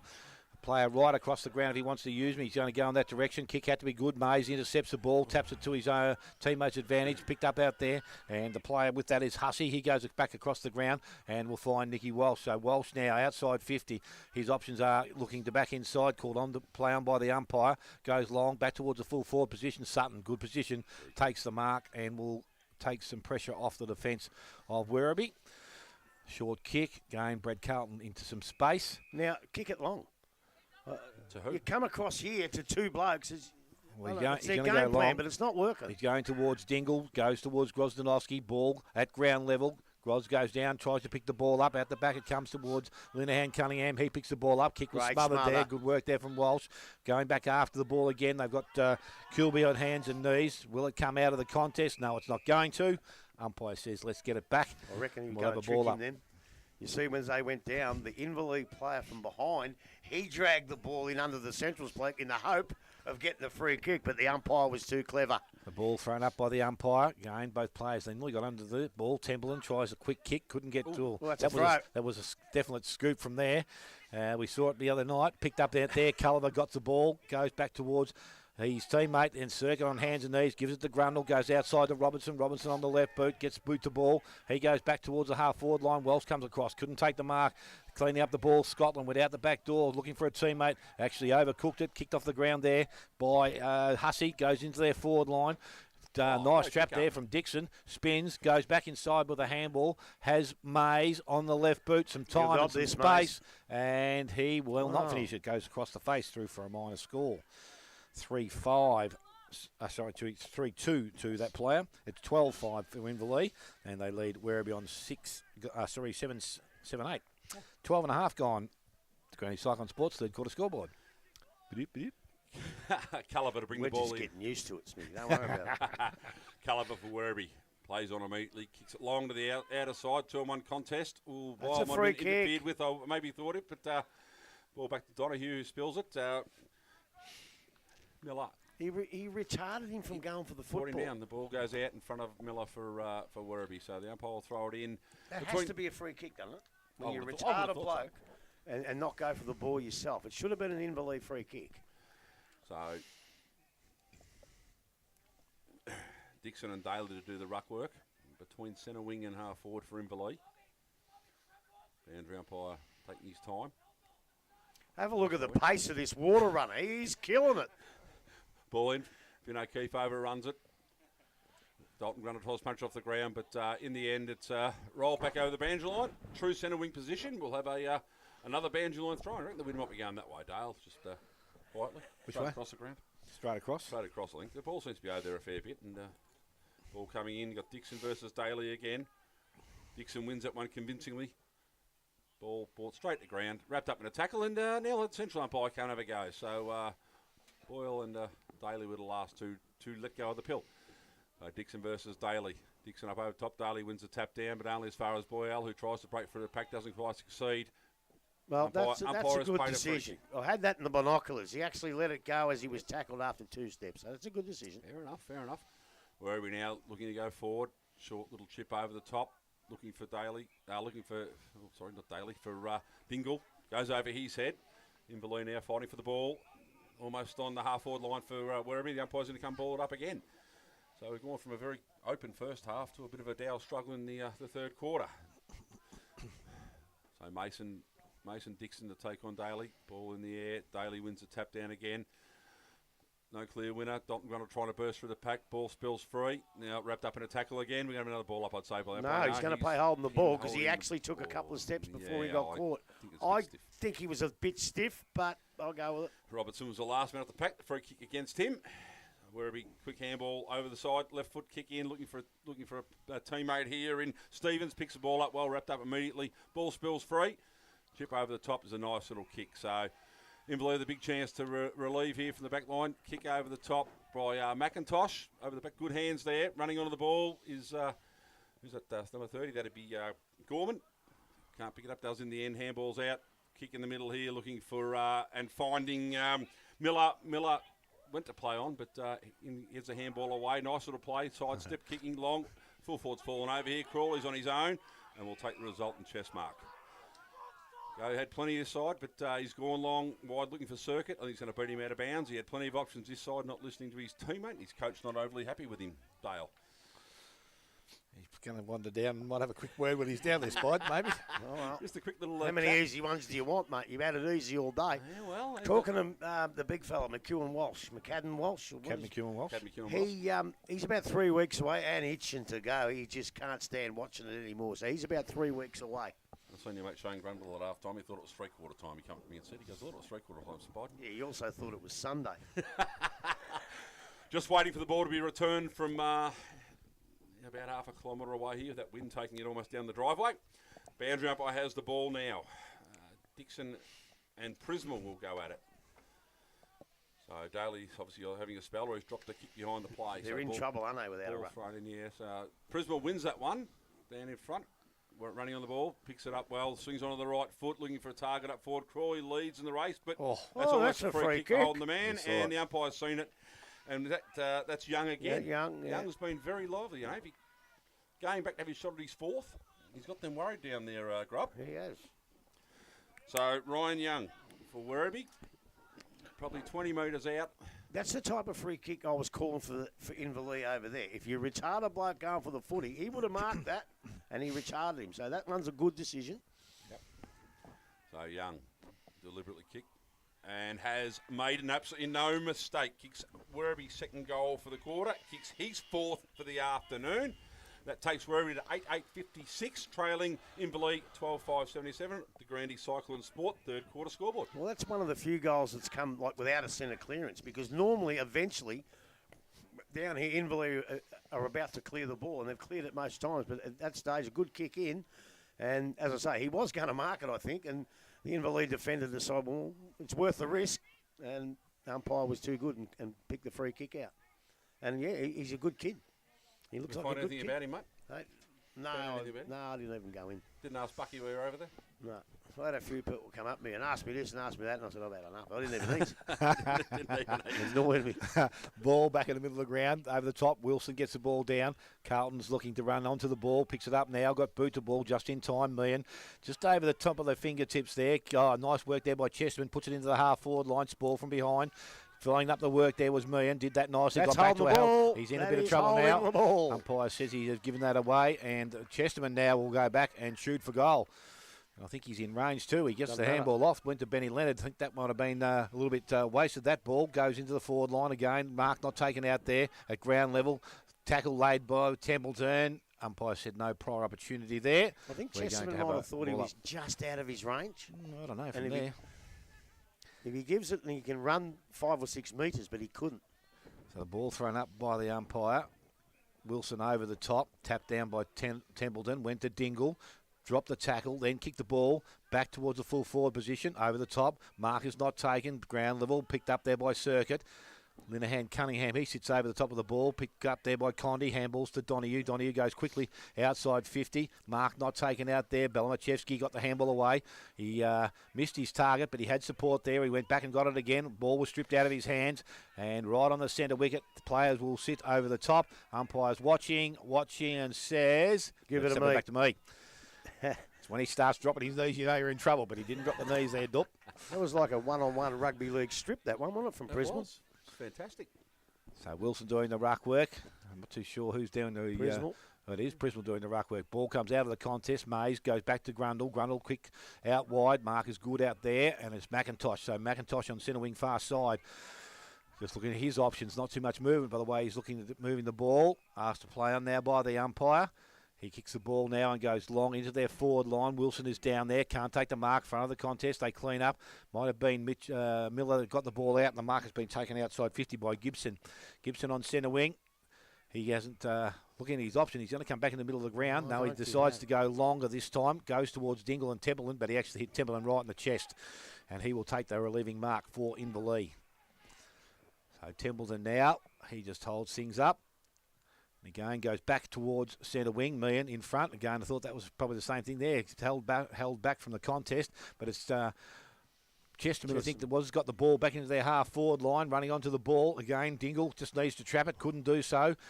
Picked up there by Templeton. Picked up again, and it was actually Donnie that emerged with the ball. Gives to Dan Groz. He goes outside. Nice kick. Marcus taken out there by Ryan Robertson. Still inside their defensive 50. Robertson just asking players to push across the ground a little bit. He decides just to chip the ball short. Condi into some space. Takes the mark. Gives the handball back to Robbins as he went past on the left boot. Goes into the middle of the ground. Dan Groz set a bit of a task here. Equal to it. Takes the mark. Options running past, but hasn't given one off at this stage. So Dan Groz now, little short chip into their half-forward line. Mark is not taken out there. It's come off Sutton's knee, went back underneath the contest, and umpire will come in and take possession. So as we tick over 21 minutes in this third quarter, it is 12-5 to Inverleigh. They lead Werribee Centrals on 8-8. We've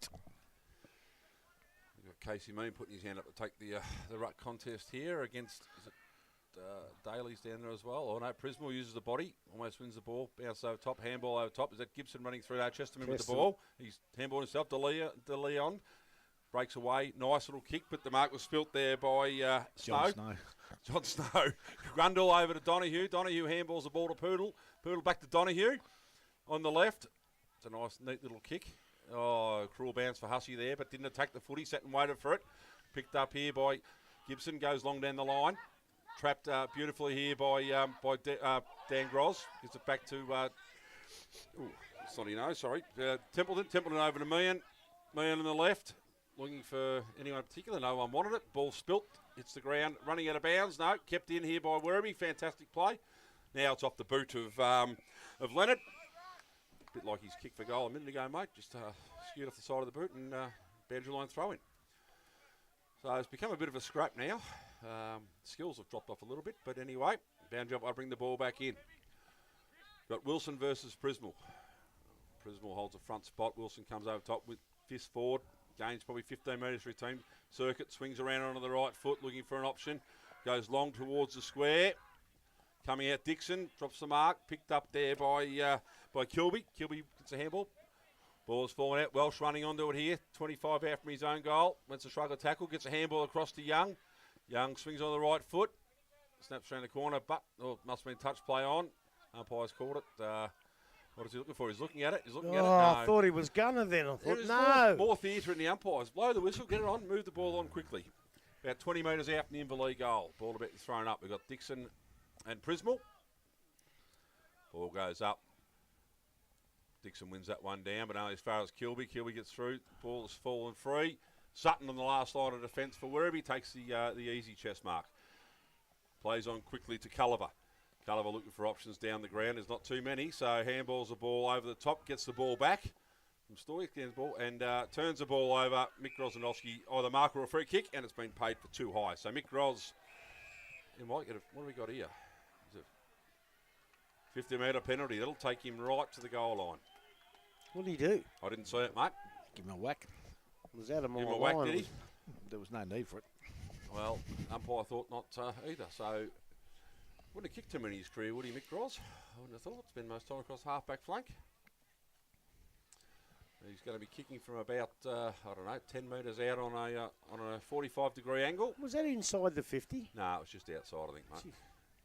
Anyway, Mick Krosnowski is, he's used every bit of the wind to bring that one back. Look, he's excited.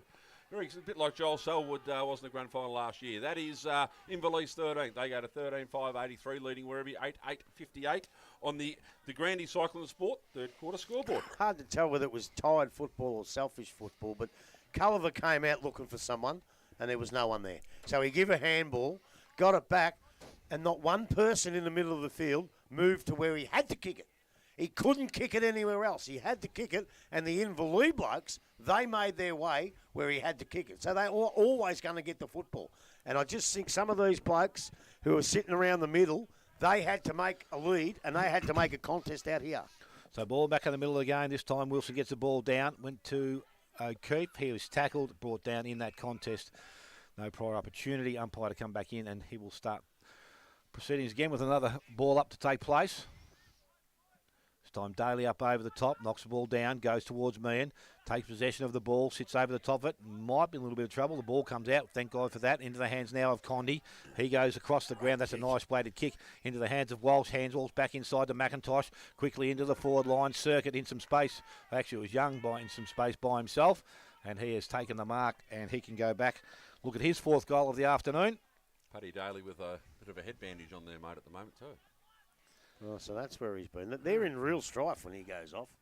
You get Prismal. Matty Miller went up in the ruck a couple of times. It's they really haven't got a second option, have they? No. I would have thought Bryce Linehan Cunningham, because he hasn't actually played that well down at centre half forward and that today. So I think he should have gone in, but you can't send a bloke in who's 5'8". The other thing is put him back and put something in there. But anyway, it's Jared Young coming in to kick at his fourth. He started it well left, but it's come back very nicely, and it has gone through. He has got 4 for the afternoon, and the 14th on the board for Inverleigh. They are 14-5. They lead Werribee on 8-8. 26 gone to Grandy Cycling Sports, third quarter scoreboard. Well, that was just purely good football from Inverleigh, and that's what they've been doing. This is the best game I've seen them play. I think this is the best game they've played for the year, because their intensity's there. Whenever the ball drops at the ground, and Inverleigh players there. And Werribee need to lift their intensity to match that, and they just can't do that at the moment. No. So, I said heavily bandaged there, Daly. Maybe one to the back of the head, Grub, perhaps. He might have had a Daly dingle. Daly dingle, the ball in the air. Wilson, Daly wins that quite clearly. DeLeon sharks it out, goes long into the forward line. Looking for a mark for a teammate, ball punch forward. Running on a quick handball over the top by Gorman. Running on the ball, DeLeon's followed his ball down. Great effort here. He's got broken a tackle. And saw the bloke too. Good boy. I'm not sure if he saw the bloke. Yes, mate, he did. He did. He actually Okay. delivered it exactly where he wanted it to go. Tyson Stevens has taken the mark about 10 metres out, directly in front, wasting no time at all. Pops it straight through over the goal umpire's head and gets his first for the afternoon. And the ninth for Werribee, who moved to 9.862, trailing Inverleigh 14.589. We've gone 27.5 minutes to send the Grandy Cycling Sport third quarter scoreboard. Look, that was good football. They come through the middle with a bit of freedom. Inverleigh haven't been letting them get that freedom, and have been made to work too hard. But when they get the freedom, they look all right. But to be any good in this competition, you've got to do both. You've got to obviously play well with the freedom like most clubs do, you've got to have that intensity, and you've got to get those one-on-one balls. But that was pretty good footy, and I swear he did see him, and he did put it right in the right spot. So back in the middle we go once again. This time it's tapped down by Daly. Went back towards DeLeon. He was there, but there's a push in the back being indicated by the umpire. Culliver is going to be the recipient of a free kick. And I forgot to mention the good play by DeLeon. Followed up and played very well in that passage of play. So Culliver now indicating he wants to go long and straight down the middle of the ground. If a mark was taken here, it would be a great relief for the Werribee side, but it's picked up there by Mick Groz. He comes outside, coming across with Finn O'Keefe, picked up by Surgett. And there's a holding against Werribee. I think we'll go to Nathan Mays. So Mays now, he's going to slow things down for this last portion. He's going to tell him to come back first, get behind his mark. So someone's got plenty of time now to walk across to pick up Donahue. Robbie's going to do it, I think. So Mays now has Grozdanovsky on centre wing. He goes in that direction. McGroz there. Handball inside if he wants to go to Templeton. Templeton into some space. He goes over the top in that direction now. Templeton there. Mark. Melly Miller made a good attempt to try and get there, but just couldn't reach it. So Templeton now has a player back in the middle of the ground. Goes in that direction now, and Condi in some space. So Scotty Condi now, he's looking for options further down the field. He can't see too many, so he might just load up and go long into their forward 50 in front. Mark is not taken out there. Well, actually, it was taken. Stevenson had hold of it, and he will be rewarded with that mark. So Stevenson now, this is where they've fallen down grub. They've got to have options coming forward. Yeah. Chesterman's making plenty of movement. He decides to go back, and we'll find Sutton. He tries to get round the player coming in. Did that nicely. Got around the oncoming player in Dixon. Kicks back towards centre wing. Chesterman leads up. Mark is not taken out there. Runs back towards centre wing. There, Condi it was that had the ball. Stoyce picked the ball up. Goes inside to Stevens. He can't control the ball cleanly. Ball comes out in that tackle. Big Daly again down on the ground, picks the ball up and keeps it running forward for the Werribee side. It's been held up now as Nicky Walsh is sitting over the top of the ball. Umpire will come in and take possession. So right on centre wing on the far side, Daly over there. Wilson's also made his way across, tapped down by Daly. Picked up and cleaned away there by Culliver. Goes back inside 50. Alford in front, doesn't take the mark. Linehan Cunningham comes out of the contest, got around 1 or 2, handballs back inside to Miller. A little bit of time to look at goals, goes that direction, but he is just bad miss. Flying. So Matty Miller's first score of the afternoon, a minor 9-9 now to the Werribee side, 14-5 to Inverleigh. Just over 30 minutes gone. The Grandin Cycle Sports third quarter scoreboard. I got a funny feeling it's the Lifeline, Geelong and Southwest scoreboard, isn't it? Don't know. Oh, it is too. Lifeline, you're right. Grubby. Wow. Yeah, I Okay. thought so. Yeah. Well, Donahue to bring the ball back in. Thank you for that, Grubby. Thanks, Sir Robert. He's just texted me. Thank you, Sir Robert. Donahue plays on, goes long to the outer wing, or the outer half-back flank. Ball holds up a little bit in the breeze. Dropped by Daly. So fighting hands and knees. Ball spun out and falls in the hands of... oh, there goes the siren anyway. It doesn't matter who it fell in the hands of. Dan Grosnov to come out and take a mark. It doesn't matter. Anyway, three-quarter time sees Inverleigh 14-5-89, leading Werribee 9-8-65 on the Lifeline. Third quarter scoreboard. Maybe that's what that little play was before. Could have been what it was, yes. At this stage, goal kickers for Inverleigh, 4 to Jared Young and Mason Dixon, 3 to Nathan Mays, 1 each to Grundle Robinson and Mick Groz, and for the Werribee side, 4 to Ryan Young, 2 to Chris Dingle, 1 each to Leonard, Carlton and Stevens. We'll take a short break, come back, final quarter action. You're listening to 94.7 The Pulse, your home of local football.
Yes, and welcome back to final quarter action here from Inverleigh and Werribee. As I said, 14-5 to Inverleigh, 9-9 to the Werribee side. And we've got listeners from the US. We've also got another listener from up in the Sydney Harbour at the moment. Russell McIntosh is up there having a listen as well, mate. So we've got them from everywhere today. Russell McIntosh. Not long ago, we had him in the box for one of the greatest interviews we've ever done. So he's up there having a listen. He's on a 3-day cruise, him and the lovely. Oh, So I wonder where he was. Yeah, no. Yeah. All these blokes over at Inverleigh must have too. Must be farming money. See, they've all got the farming money. So wherever you are up there, Russell, you have a great weekend, mate. Trees is enjoying retirement, mate, up in New South. What they need to do, Grub, they need to start well and play a good 4 quarters of footy. I think a good 1 quarter of footy that control the game for 30 minutes. Look, I just think Inverleigh are probably playing too well for that to happen. But I also thought that in the seconds, and they were able to come home and kick 4 or 5 goals in the seconds to win. I just don't see it happening here. Something's got to break. They've got to get more clearances. I've said that all day. When Paddy Daly goes off the ground, they've got Prismal and even Matty Miller going up in the ruck, which is just, Prismal been a good player. He is a good player, but he's over 30. You don't want him to get hurt in that ruck, especially rucking against one of the best ruckmen going around in Big Wilson. Although they're in a bit of trouble too because Dixon's a big kid, but he hasn't learned how to ruck, so they get beat in the ruck there. But look, it all comes back to the clearances. They've got to get clearances and clearances and clearances because when they get the clearance, they look dangerous. But when Inverleigh get the clearance, it's a straight-out goal. They just get it down there and get a goal. But their forwards just put too much pressure on, I think, an undermanned back line at the moment. I don't know if there's any backmen to come back into that side. Look, they all have a go. Porter and Gibson, they run at the ball. Stoyers, they run at it hard, and they give everything they got. But if the ball's delivered well enough to Dixon and those blokes, then they've got no hope. So they've got to get it out of the centre. Get it to this young. He's kicked 3 or 4. He looks a good kid. Dingle, he went off the ground at some stage. I don't know if he's injured or is he coming back, but he looks all right. But maybe some of the midfielders have got to lift. I think Brad Carlton's got to lift a little bit. Chesterman's good when he gets it. He probably hasn't quite got it enough for Werribee to sort of be in the contest, but he might do that this quarter. But all in all, I just think they've got to have the same intensity. They don't seem to have the same intensity when the ball hits the deck. When the ball hits the deck, there's 2, 3 and 4 Inverleigh players onto 1 or 2, and they're able to clear it away. So I don't know how you change that, but they're not out of it. What's that, 3 and a bit goals? A couple of goals early will make a big game of it, but time will tell. Robertson and Alford both limping off. So maybe Inverleigh down or bench of 2. Who knows? Yes, it's important for them to start well, both See sides. No. Matty, he went straight past Matty Miller, and they bumped each other as they went past and laughed. That's a good spirit of the game. You'll have to see that, a bit of a bump, then laughed at each other. Good on you, mate. So final call to action to start here very shortly. Morris Finance will bring you the last quarter. Might get this one wrong, Dale. They would have played against each other before, wouldn't they, Miller and Donahue? Where did Donahue play in the GFL? Right, Dale. Yeah, and Matty Miller at Leopold. So they obviously know a bit about each other. They're just waiting now for the ground to be cleared. Final call to action not too far away.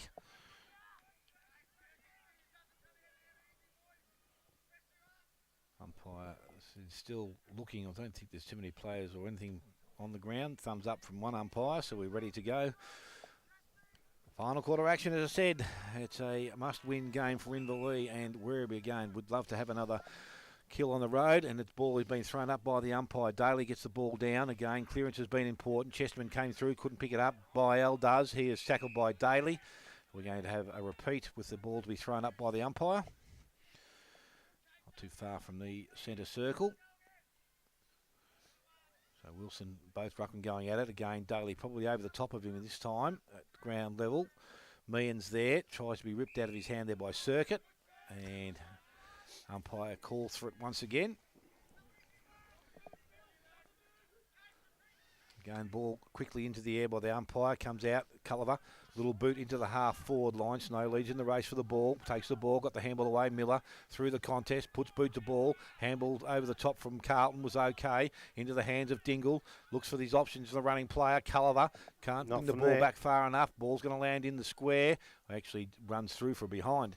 And it's going to be the first score of the last quarter to Werribee, which is a minor. They move to 9-10, 14-5, as we said, at three-quarter time to Inverleigh. Just over a minute that has taken. And Donahue going back and doing the kicking in duties this time. He's looking at his options, and again, looks like they're going to go to the far side of the ground. So a long kick out, and that's going to land pretty close to centre wing. At the back, good hands out there, and Sutton has taken the mark, so Werribee will be able to bring the ball back into their half-forward line. Too many options around for him. He goes a short option. Coming up, the mark has been taken by Carlton. He turns and goes quickly. Another chip into the half-forward line, but straight into the hands there of Mick Groz. So he can turn things around for Inverleigh once again.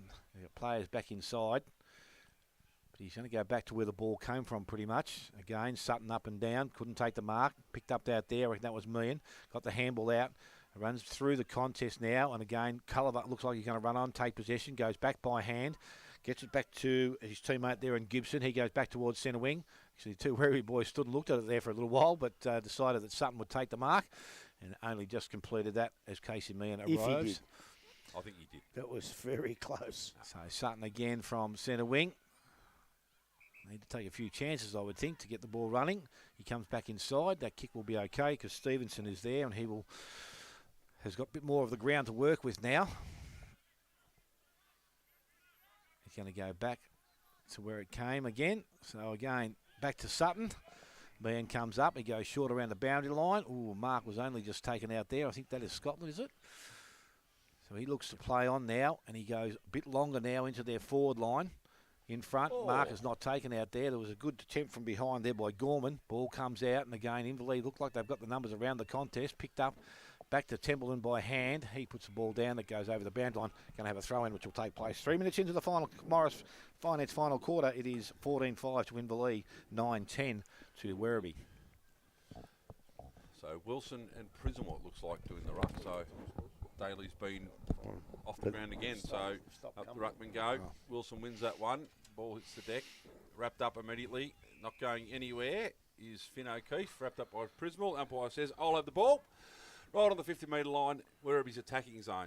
Ball goes in the air, so Wilson wins the tap down to no one in particular. Running, I don't tell you who that was, had hold of the jumper, but he's had a flying shot for goal. It's gone across, it's been marked over the line, I think, through for a, no, they paid the mark there. So Dan Groz to bring the ball back in for Inverleigh.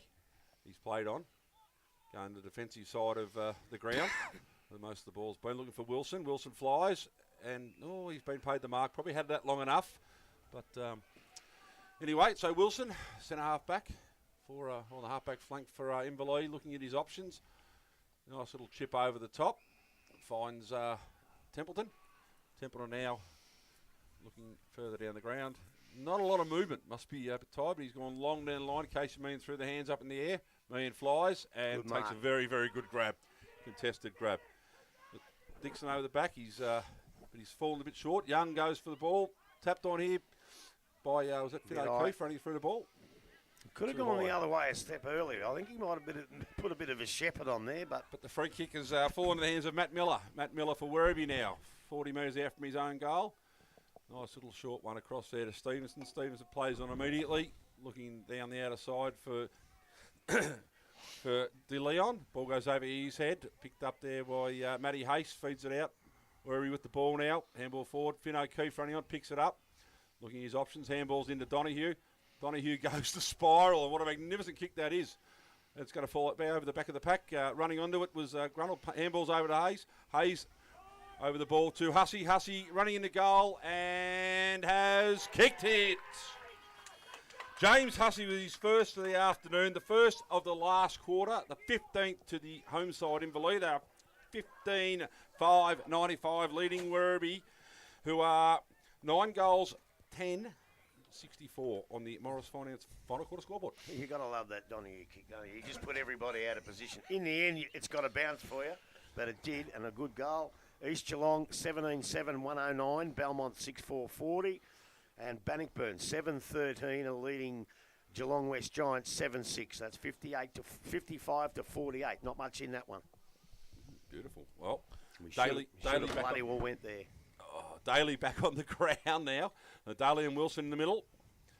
Well, Daly's favoured by the throw. Wins a tap down. Carlton picks the ball up. Handballs it out. Only as far as Grundle. Grundle taps it back in towards Circuit. Circuit handballs over the top here to Boyal. Goes back to Circuit. Ball knocked free. Beautiful work there by Miller. That ball's been won. Coming out here in front of the commentary box, knocking forward. And Scotland's going for it. Doesn't win the ball. He does eventually. Great effort by him, but ball's gone over to Circuit. Circuit to Mays. Mays goes long, looking for Meehan, and has taken the mark. Has he? Or the umpire? No. I think it was in the square too, you know. Nah, it was in front of the point side, I reckon. So Casey Meehan from 1.5 metres, but you can't get much tighter angle there. So I reckon he took the first grab in the square and the second grab just over the line. Just outside. So that's where he completed the mark. He's going. Oh, this could be interesting. No, these are easy kicks. He just strolls out and kicks it straight through the middle. Yeah, left footer, no right foot generally. Here we go. Casey Meehan from about 3 metres, hooks it round and has hit the post. So he's second behind for the afternoon. Takes Inverleigh to 15,696, leading Werribee 9:10.64. We've gone just over 7 minutes. Morris Finance final quarter scoreboard. So Culliver, as he does for the Werribee side, he does the kicking in duties. He's going to come to clubroom side. He goes looking short. Miller comes across and was well guarded there by Daly. So Matty Miller now looking at his options. There's not too many down the ground. Daly's got to get there and be that option. He's got no opportunity now, but other than to kick the ball long through the middle of the ground and straight to Grundle. So Dalton Grundle now takes it on and goes a little short kick. Was intercepted there by Stevenson. Runs towards Mays. He picks the ball up on the left boot. Goes out wide. Meehan made some space. And he has taken a mark. He's got a number of options inside. He wants to use them. At this stage, he just decides to steady things down. Take some time. Has to play on now. Hussey is in good space, but he ignores that and goes to the pocket. That's a little bit wide, that kick. And out of bounds on the full. So we're going to have a free kick going to the Werribee side, and Scotland will be the recipient. He's got Gibson across the goals if he wants to use him, and that's where he's going to go. So Gibson can take the ball now, run and play on. That's what he said. Daly needs to turn around and be an option. He's going in that direction. I thought he was going in that direction, but Stevens comes up. But again, Templeton takes the mark, and he will go back and put Inverleigh back into attack once again. Decides to go across the ground. In space, Condi, short outside, running player. Hussey, tapped the ball to his advantage, goes back and collects it, looks up, gives the handball over the top to Meehan. Meehan goes back inside, went looking for Young. He was tackled, brought to ground. Umpire said, there's a push in the back, and free kick will go to Jared Young, I think. Yeah. Well, I don't know what he's carrying on about. To me, it looked like a tackle, and it was a hard tackle, so he sooked it. But you got the footy, son. You don't want to go carrying on and pushing blokes around because the umpire's just as likely to take it off you. So Young now has got 4 for the afternoon, and as I said, I don't reckon the accuracy will be the question. He's pretty close to the boundary line. Good side for a right footer. Comes in. That's not going to be close, I wouldn't think. The ball's going to go across the face. Mark is taken by Dixon. If it didn't go through, umpire said yes, it is still in the field of play.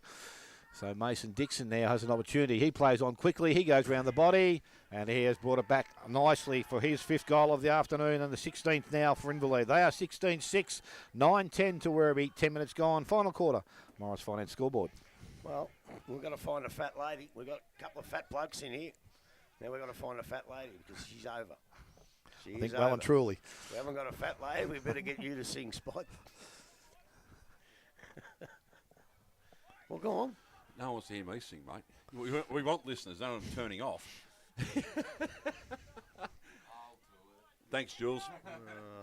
What are you going to sing? Something from Priscilla, Queen of the Desert, mate? Absolutely. God, blimey, Teddy. So, 38 points the margin. 10.5 minutes gone last quarter. Morris Finance Sort of a ball in the air. Wilson wins it down. Carlton fumbles it. Daly trying to do the roving work. Picked up by McIntosh on the left foot. Beautiful kick out in front of Mays. Mays dodges his opponent. Probably run too far, but gets to 48. Kicks long. Dalton Grundle lets it go. He's gone the shotgun. Nathan Mays has kicked his 4th for the afternoon. And at the 17th for Inverleigh. So Inverleigh have strolled along to 17-6, leading Werribee, who are 9 goals 10. We've gone. Sorry. 11 minutes. Morris Finance. I think the defence got to be held more of accountable because he's kicked 4, Maisie, and they've been 4 pretty easy goals, haven't they? Like, he hasn't had to really work too hard. And one of the things I saw Benny Leonard do down there, he actually give himself a bit of a dive to get a free kick. But when you do that and you lose your feet, you leave somebody else standing up with the footy. So, forget about that. Just go for the footy. Like, they're in trouble now, but you don't want them. Look at the scores. It's 19 shots to 23. Right? And people will say, oh, bad kicking. Out of those 10 points, I reckon there's been 7 rushed, 6 rushed. There's 4.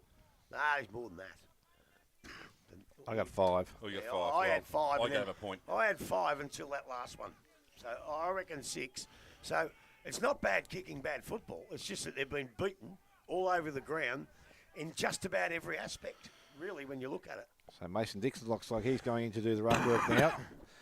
Daly should have the advantage and does, wins the ball out, but it's Meehan that's going to emerge with it. Goes outside by Els there. He's got a player in Crawley there. Gave the handball away. He's actually a bit too strong with the handball. Has back up. Belamachevsky, he is also there. Kicks round the body to the centre wing. Coming up, Marcus taken out there by Finn O'Keefe. So O'Keefe now, again, some options short. Goes to Mays.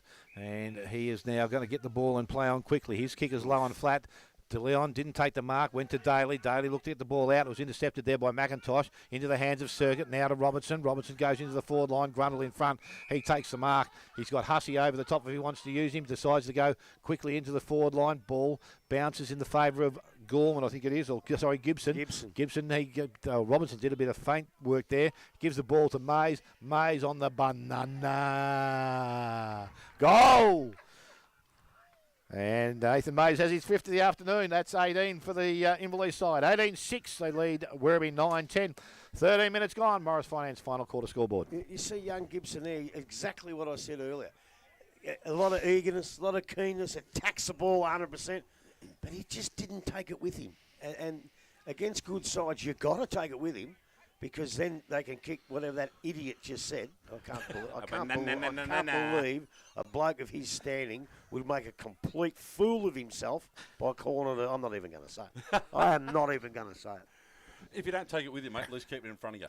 And he did not do that. It just left it. And look, fair enough, he's having a go. Doesn't sound as good as the outside of the right boot. No, it doesn't. I like banana. Just banana will do. Dixon versus Daly again in the middle. Ball's thrown up. Daly wins that one quite. Prismal taps it on again. Only as far as Casey Mean swings on the right boot. Kicks it long. Oh, Young has taken an absolute screamer.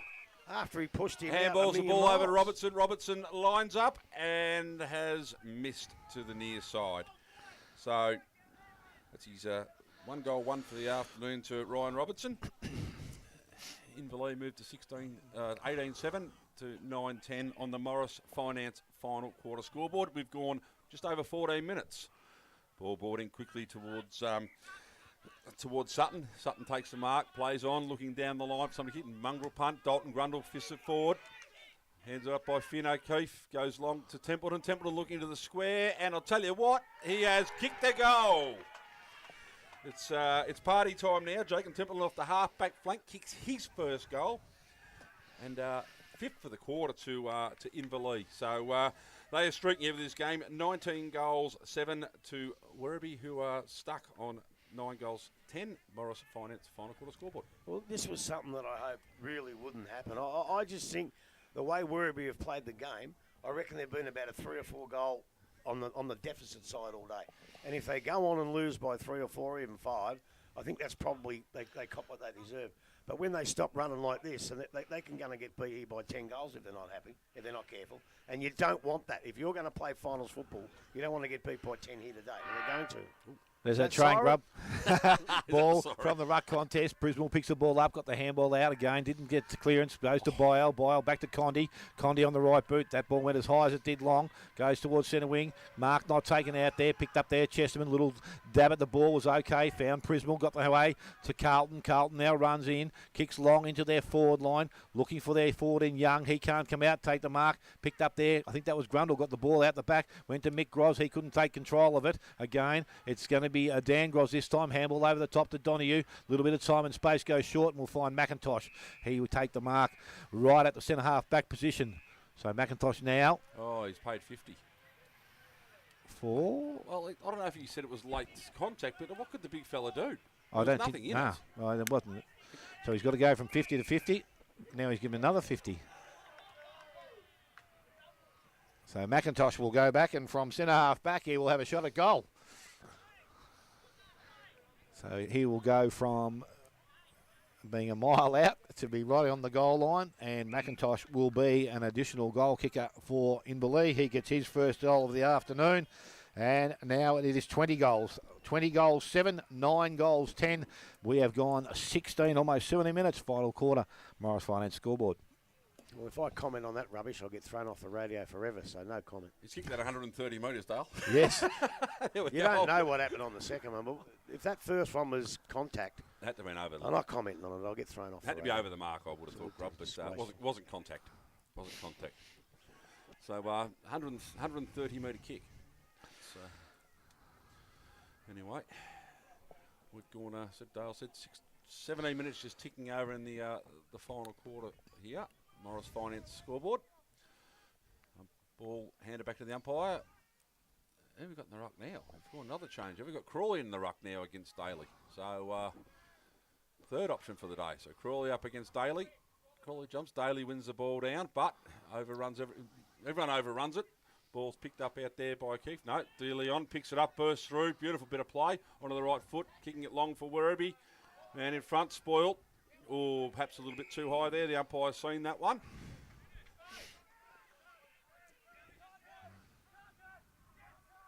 So Inverleigh about 50 metres out from their own goal. Options long. That's where he's headed towards. Well, it might go over the back to McIntosh. Nearly did too. Picked up by Werribee, handballed out by Gibson. The ball just trickles across the line, almost in front of us here, in front of the Inverleigh coach's box. Boundary umpire to throw the ball in. Crawley coming over to battle with Daly again. Definite height advantage here for Daly, I would have thought. But Crawley gets the front spot and wins the tap, but doesn't go anywhere. Daly picks it up. Rows his own handball, really, knocks it forward, still running through, lays it tackling and all that, and gets the handball out. Beautiful work. Chesterman working through the pack, looking long for options. Looks like it's going to land in the hands of Adam Donahue, who's taking a bounce, strolling out of second bounce now. Handball's over the top to Matty Hayes. Matty Hayes back to Donahue. Donahue over the top again. Fine circuit, back to Donahue. Now Adam Donahue, short kick. Casey Mean leading in the race. Doesn't quite pick it up. Now he does. Picks the ball up. Right foot, beautiful kick to Robertson. Robertson's 40 metres out, 35 metres out, directly in front. Become a bit of a procession now. It's like the first play in the seconds now, isn't it, this last quarter? It is. So Ryan Robertson, who kicked one not long ago, going back to kick for his second goal for the afternoon. I just hope to God it's brilliant football by Inverleigh and not thrown the towel in by Werribee Centrals, because they look like they've thrown it into me. Yeah, not. They're not chasing. There's no intensity at all, and I think they've thrown the towel in. Robinson comes in there. We're kicking from probably about 40. Left foot. Goal umpire barely moves. Robinson gets his second for the afternoon. And the 21st for Inverleigh. 21-7. Leading Werribee 9-10. Morris Finance final quarter scoreboard. Well, I'll tell you, anybody who said that Inverleigh is struggling, well, guess what? They've turned the corner. They've still got players to come in. They've turned the corner. They've put on an absolute brilliant performance here today. And we don't know how good Werribee are, even though they did beat East Geelong. But I think that when they get their side, I think they could be still a genuine premiership contender, the Hawks, the way they've played this game today. Yeah. So back in the middle here, Crawley against Daly. Crawley goes up well before acceptances and probably gives away the correct free kick. Daly be the recipient right in the centre. Went to handball across. Finally does handball the ball to Stevenson. Stevenson goes long into the forward line looking for a target. First one out was Mick Groz. Takes the mark, the leading mark for Inverleigh. So Mick Groz from about 35 out from his own goal. Looking for options. Goes short across the ground to his brother. So Dan Groz now. At 45 out from his own goal. Looking long down the line. Scoreboard side of the ground. It's a nice big kick. Donahue at the back of the pack. Is he going to be paid the mark? The umpire's called play on. He gets a handball out over the top by Al running with it. Looking forward and no chance. Finn O'Keefe was the chance to take the mark. Scotland used his body beautifully and kicked him out of the contest. So the heads are dropped a bit grub. A few of them run around, but you've got to play the game out, especially if you want to play finals footy. Well, I think they've been dropped for about 10 minutes, which is a bit of a worry. Just a quick AFL. Hawthorn have beaten St Kilda by 10 points. Ooh. And currently Freo lead Melbourne by about 9. Ooh, there we go. So ball deep in Inverleigh's attack. Mays over the top of the ball. Umpire comes in and says, give it to me, fellas. No laying down on the job. Sutton, the last man up. And up, wasn't it? It was Stevenson. So ball in the air. Grundle. Daly beats him to the ball. De Leon wins it out the back to Stevenson, who his handball's intercepted by Meehan. Meehan falls over at the crucial time and will be pinned for dropping the ball, I think, and will be. So slipped over at crucial times. That's unlucky. Try to take the ball and move the game quickly. So 115 East, Belmont 48, but no further score from Geelong West and Bannockburn, 48 to 55. 7 points of difference there. Fair enough. So Chessman goes long down the line. Could be a bit of a push there. I think it has been paid. And that is Linehan Cunningham, who we haven't called too much today. No, he's had his colours lowered today. He's a good kid, but he just hasn't quite played his best footy today. Said perhaps maybe thrown him in the ruck for a while and give him a bit of confidence when Daly was off the ground. Instead of Prismal or, as you said... Matty Miller. It's laughable. Well, that might have just happened because he was there and no one else was there. Well, you've got to nominate, don't you? If you're too far away, not going to make it there. Anyway. If you don't nominate, no one's allowed to go up. No, that's right. So quickly handball the ball off to Stevenson, who just does a Mickey McGuan and grubs it on the ground, puts his teammate under complete pressure, wrapped up immediately by two Inverleigh players. Umpire comes in with no choice but to throw the ball up. True centre wing on the far side of the ground here at Morton Power Oval. Home of the Hawks. So ball in the air, ruckman go at it. Beautifully shark there and kicked long. Culliver, Is that Culliver did that into the forward 50, but standing for Inverleigh is Grozdanovsky. Plays on quickly to Matty Haste. Matty Haste looking for options further up. Puts the ball out in front of Mayers. Has to sit and wait. Too clever. Onto the right foot. Kicks it very, very long. Dalton Grundle coming across, but the ball has beaten everybody and has gone through for a minor score, which should be takes Mayers' tally to 5-3 for the afternoon. Inverleigh 134, leading Werribee 64. We've gone 23.5 minutes. Kicking not great. And now two blokes going to take it off each other. Who's that? Finn O'Keefe wins the handball. Get back on it, son!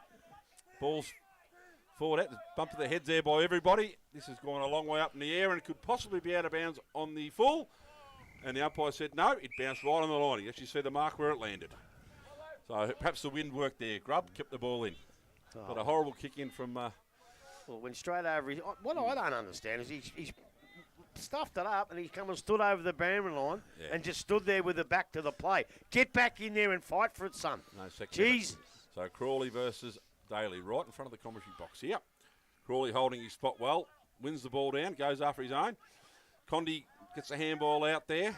Robertson wicks it, handball straight out. Meehan grabs the ball, options in front of him, handballs the ball over to Hussey. Hussey has Young out here.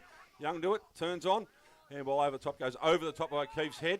Gibson running through defence there, goes long down the ground. Templeton, what a fantastic grab in front. So Templeton for Inverleigh, right in the centre circle, plays on. Looking for a long target, it's a great kick. Dixon with fantastic hands. Sutton goes after Young, and Young goes back to Sutton, and all smiles. And he has to push him, Young, he doesn't. He just has to push him and have a go at him. He'll have a go at the wrong bloke one day, I reckon. Yeah. We used to have blokes run around doing that in the VFA, and I'll tell you, they didn't last long. I did it once. They didn't last very long. I did it once. Because they didn't push back. Mason Dixon, going back, kicking probably 45, kicking for his 6th for the afternoon, possibly the 22nd for Inverleigh. Wind seems to have died off Dale, so there's no real advantage anymore, I don't think. But in comes Dixon.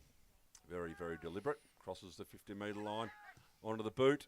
looks pretty good from where I'm sitting, and Mason Dixon likes it, and that's his 6th for the afternoon, and the 22nd Inverleigh, 22-8, lead Werribee 9-10. 25 minutes gone, Morris Finance final quarter scoreboard. I tell you what, he's improved, and he couldn't kick a goal to save his life when he first come on the scene. Beautiful marks. He led out beautifully, and he looked like he was going to be a great player, but he couldn't kick for jam. But I tell you what, he's had a couple of real nice ones today, which obviously means he's worked hard on his kicking. And any young bloke that works hard on any deficiency that you may have is going to succeed. And I've got a funny feeling this kid, now he's corrected his kicking, I've got a funny feeling he can play at a higher level than this kid. I really do. I really like him. So ball back in the middle we go. This time Ruckman got it again. Ball comes out. Again, it's not going to come out of that contest. And the ball will come back to the umpire fairly quickly. Red Circuit just says, here you go, ump. Let's have another throw in, which will take place. Right in the middle of the ground again. Daly this time up over the top. Ball goes back towards Byell. He runs quickly towards centre wing. Has the ball in front of him. Chesterman not too far away from him. Ball is picked up out there. I think that may have been Templeton. Got the handball away. Went to Hussey. Hussey now steadies himself. Looks back inside. Nice way to kick. Finds Mays. Mays doesn't muck around. Goes quickly into their forward line. Out looking for Crawley. Crawley is trying to get to the space but couldn't trap the ball. Goes over the boundary line and will have a throw in to take place. I'm still trying to get a score from the Bannockburn East game, but West game, but I just can't. Don't know. Someone ought to take this play HQ and, well, do whatever they want with it, but make it work. Yeah, the ball from Grundle from the ruck contest, back front of the contest, picked up there. I think that was Circuit that came through, or Hussey. I'm not too sure which one it was. Ball now at ground level, and it's not going to come out too quickly there, so we'll have a ball up, which will take place. Sponsored by Elastoplast out there at the moment, aren't they? Pretty much. Ball is up quickly again. Daly, front position, goes towards Culliver. He gets boot to ball, goes back outside. Mark is taken out there by Hussey. He can go back and shoot for goal. So Hussey now has one for the afternoon.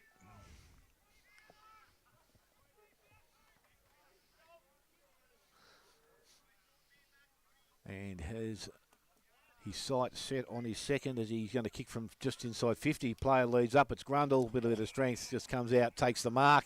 And he can go back and kick his second. So Dalton Grundle from about 15 out, almost directly in front to go back. Kick their 23rd. And hopefully no more because I'm running out of space. He just decides to give it to Young, who kicks round the body, and he misses. So I'm not too sure why that happens. He went right out of bounds to the full. Maybe you heard I had no more space in my paper, mate. And I said, well, maybe we won't worry about scoring. No, I think that's just been a smart ass, to be quite honest. Dalton, go back and kick the goal, son. You don't muck around with rubbish. If you're going to be fair to him, kick the goal. That was just partying. That was just rubbish. So Sutton is going to be doing the kicking in duty, or the relieving kick from the back pocket. He's just looking at his options. He's going to go short into the middle of the ground. The kick had to be good and was. De Leon with some space. So De Leon now, again, there's not much movement. He goes across the ground. Mark will be taken out the back and in the hands of Kilby. He goes quickly.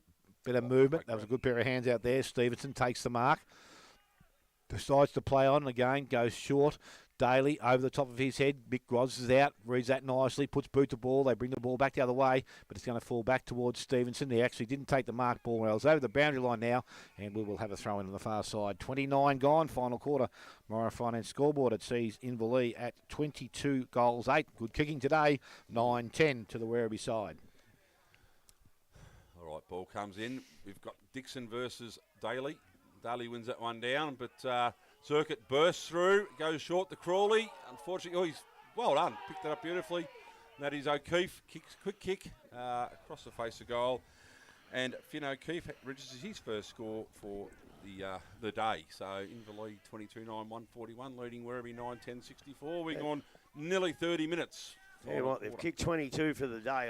Without Sutton down there, they'd have kicked 32, I reckon. He's been very, very good. And that was a great smother. And I'll tell you what, he ain't throw the towel in. He isn't hanging his head. Nope. He's fighting it out to the finish. Nope. So Stevenson bring the ball in, plays on, goes long out here. It's a nice looking kick too. It's all in the end grab. Flies Carlton, didn't quite take the mark. Wrapped up by Circuit, who picked up by Circuit, immediately wrapped up by Chesterman. Ball up right in front of the commentary box here. We've gone now gone over 30 minutes, so won't be long to go, I wouldn't have thought. I wish this one had gone 22. Dixon versus Daly. Daly wins it quite easily. We've had a high free kick paid here. Culliver will be the result. Will win the free kick. So all players just laying down, saying please blow the siren. Culliver plays on. Goes across the ground to Stevenson in space. Ball goes over his head. Falls in the hands of the aforementioned Sutton, mate. Handballs to Stevenson. Looking for options. Goes back to Gibson. Gibson goes very, very, very long down the line. And Noah Condi drops what he should have taken. Has support out there. Ball's picked up. That might be a free kick to Boyle. Of course afterwards. it should have been. And no, he's paid the free kick against Boyle for a over the shoulder. He retaliated after it. But anyway. That should have been an Inverleigh free kick. It probably should have been too. But the ball is in the hands of Gorman. Gorman for Werribee on centre wing, looking up. Just pops it up, hoping someone can take a mark, and they don't. Was that Hussey punching the ball away that deep? He's gone in looking for a kick, knocks it out of bounds right in front of the brand new electronic scoreboard here at Inverleigh. Is Gorman left or right foot, Gub? Who's Gorman? I mean, yeah, Gorman. When he just kicked the ball in. I don't know, mate. He's kicked every ball left foot, then he just kicked that one right. So I don't know. Maybe his left foot wasn't working. I'll go down to training Thursday night and find out for you. Thanks, mate. Do that, will If you? it means that much to you? Yeah, I do. It does. Dixon versus Daly. Daly wins that, flips it over the back. Who's he got? No one in particular. Ball lands in the hands of Boyle. Handballs it over to Dixon. Dixon goes long down the line. Gibson the first, the ball overruns it. Picked up here by Stevenson, who hasn't stopped trying all day backward. He goes short. Unfortunately, Grundle cuts it off. Goes long looking for Young. Young versus Sutton. Young with the ball. Takes them all on. Breaks the tackle. Oh. Went to tip it across to... He fell over. He ran into the umpire. Ran into the umpire. So... anyway, Gibson gets the Hope they got that on over video. the Could be a report. He's holding the ball. That is going to be, he's got the kick away. That's well done. Welsh fighting for the ball here. Picked up by Robbo, who chips the ball over towards Hussey. But Gibson comes out, picks the ball up over to De Leon, who's been very lively in the second half. He's been all right. Goes long down the line. Oh, it's almost a fantastic grab there, but picked up by Templeton, who drives it all back forward for Inverleigh again, but no one but Daly. Daly handballs the ball across to Culliver. Two blokes who have tried hard all day. Culliver's kick across the middle is horrible. Dalton Grundle probably could have picked that up in the first attempt, ended up winning the handball. Stevenson onto the right foot, looking out, but Boyle cuts that one off. He's got time, got space. Look at this, over the top to Crawley. Crawley may kick after, so they're all trying to have a shot. Obviously started at full back, so here we go. We've gone 33 minutes. Morris Finance final quarter scoreboard. The ball is in the hands of Jake Crawley. Deep in the pocket. Comes in. On the siren. Has kicked it long and has kicked a goal. There it is. Jake Crawley finishes the day with one. Inverleigh finished with, what's that? 9 in the last quarter. 23-9, 147. Defeat Werribee 9-10-64. Dale, over to you for goal kickers, Yeah, mate. goal kickers. Mason Dixon was 6, Nathan Mays 5, Jared Young 4, Ryan Robinson 2 and 1 each to Hussey, Crawley, Grundle, McIntosh, Mick Groz and Jacob Templeton. And for the Werribee side there, 9 goals, 4 to Ryan Young, 2 to Chris Dingle, 1 each to Leonard, Carlton and Stevens. We'll take a short break, come back, wrap up everything that's gone on here this afternoon. And we've got the 3-2-1 and hopefully have final scores from around the ground. You're listening to 94.7 The Pulse, your home of local football.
Here this afternoon, Inverleigh 23-9, a 9-goal final quarter, have defeated Werribee Central's 9-10. We thought that we'd get something a little bit better than this, Grub, but Inverleigh just far too good and run away in that last quarter pretty nicely. Well, they did. I think the two different stories is Werribee's performance for 3 quarters was, well, just. It was just a performance. They made a few mistakes, but they hung in there, and it was not a bad performance. But their last quarter was a terrible performance. They just looked like they were just running behind. They were pretty much witches' hats. I think they got Inverleigh got the revenge they wanted. I remember we come out here a couple of years ago, Smithy, and Werribee kicked about 9 in the 3rd quarter to win the game, which surprised us. But that wasn't to be today because Inverleigh played well for 3 quarters and then unbelievable for the last quarter.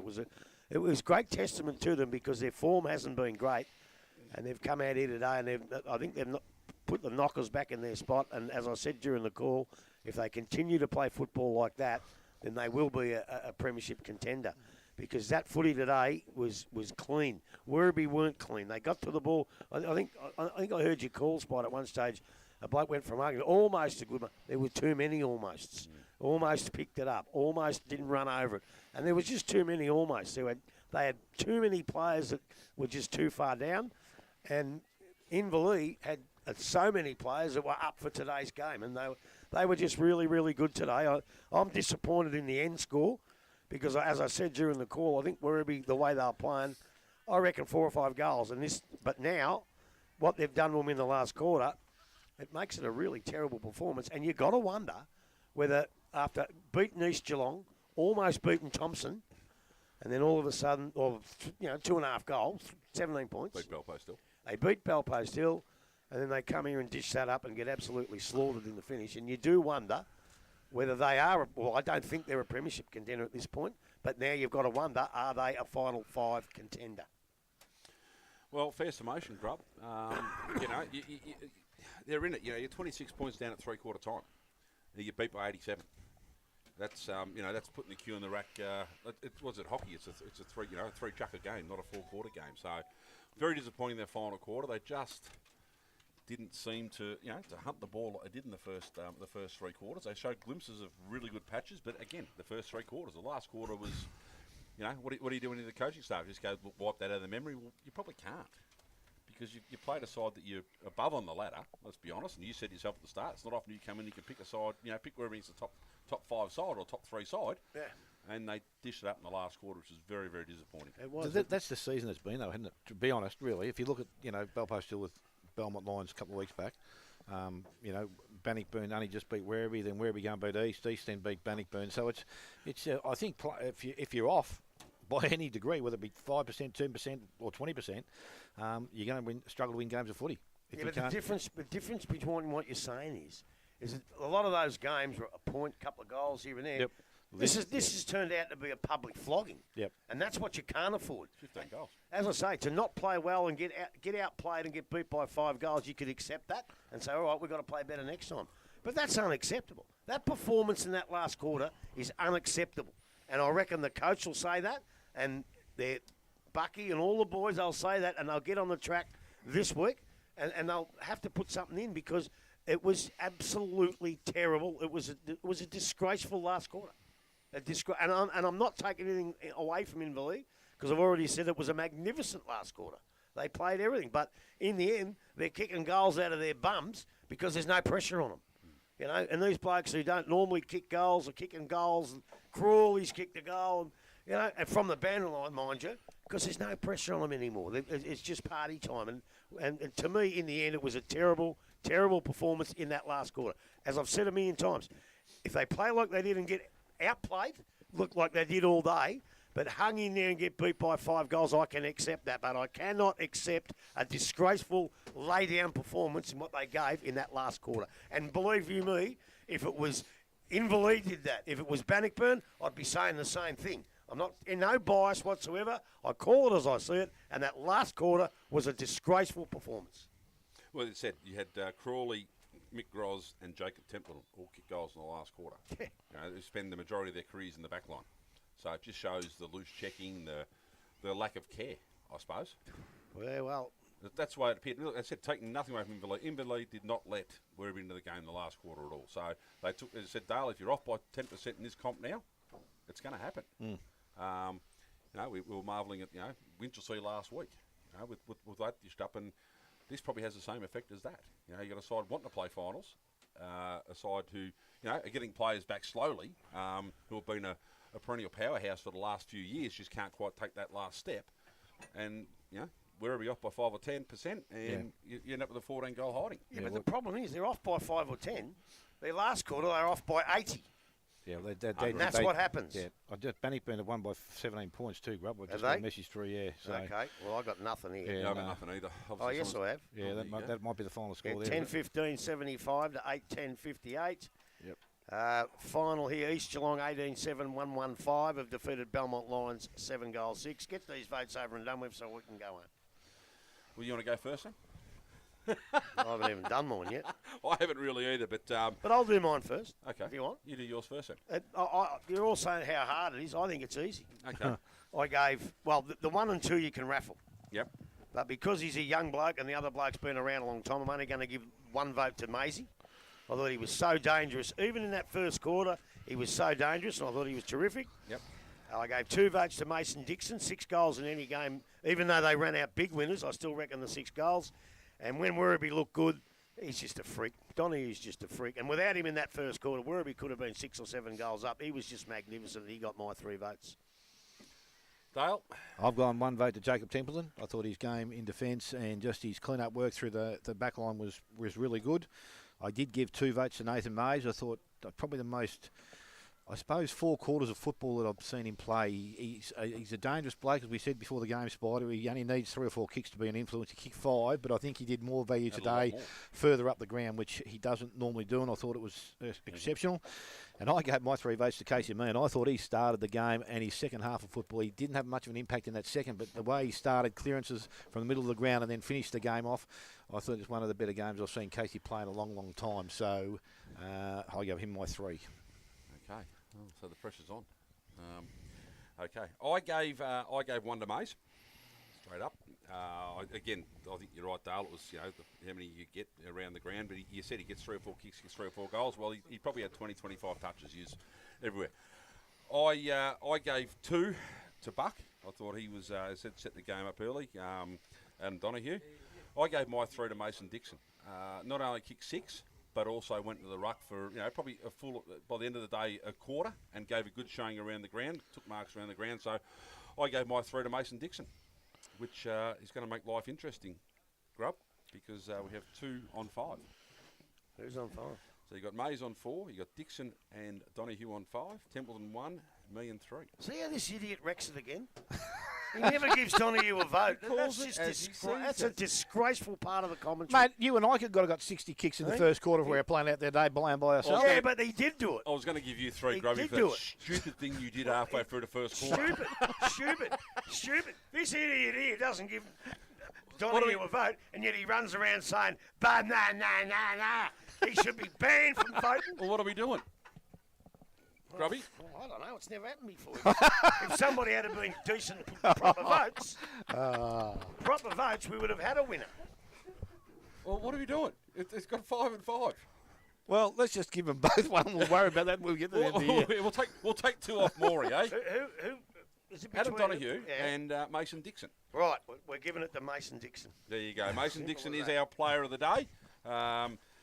Now, how are we going for next week? Do we know the games are on next week? Oh, yeah, I just had them. Oh, just had them. I just had them. Of course you did. We need to organise where we're going. There is a good game next week, isn't there? There's a good game next week. There's a couple of good games next week. Well, Balpo still East Geelong. That was one of them. Yeah. Is that past Players Day, isn't it? That is past Players Day. We've got North Geelong versus Geelong West Giants at North. Yep. We have Inverleigh versus Belmont at Inverleigh. Yep. I tell you, this is a big one. Now, after that performance, Werribee Centrals versus the hot-running Corio Devils. Is that past Players Day? No. But that's going to be a good game. We have Winchelsea versus Thompson at Winch. Not a bad game either. We have Anarchy versus Bannockburn at Anarchy. But the game we will be going to, whether you blokes like it or not, is the Valpo Steel Panthers against East Geelong Eagles. You know why? 'Cause it's past players. They want a free feed before we go to the commentary box. No, That's it's why. not. It's out of that and Winch, and I've got to work next week, and Winch is too far away when I knock off a try. Oh, well, that makes life pretty easy. We are going to Belpost here, but we're always going there anyway.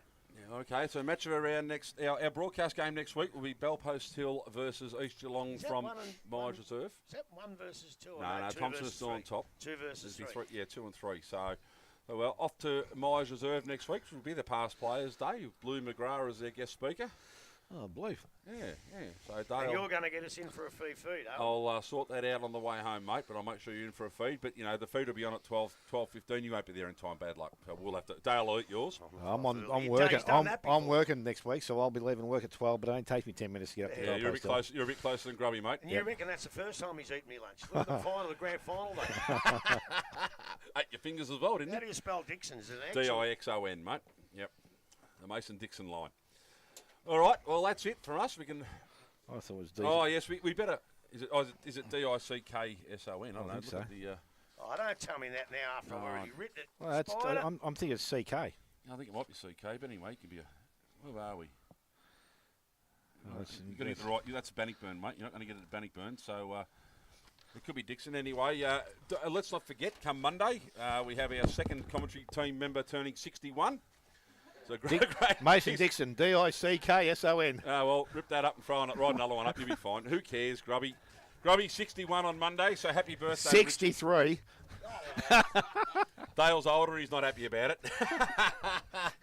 But that will conclude our commentary for this week. So, gents, we'll see you up at Myers Reserve next week. Looking forward to a cracking game. Grubby, thank you very much. Dale, thank you very much for feeding him and driving him. Yeah, no, mate, I've got to get him home now without too much abuse in the car. So I'm heading to Bannockburn myself and pick my granddaughter up. Tell you what, it's bloody lucky he did drive me, because after that I'd have been gone. I'd have got my car and gone home. You are going home anyway. You've been listening to the broadcast game here out at Inverleigh. Inverleigh run out big winners, 87-point winners over. 83-point winners over Werribee. 94.7 The Pulse, your home of local football.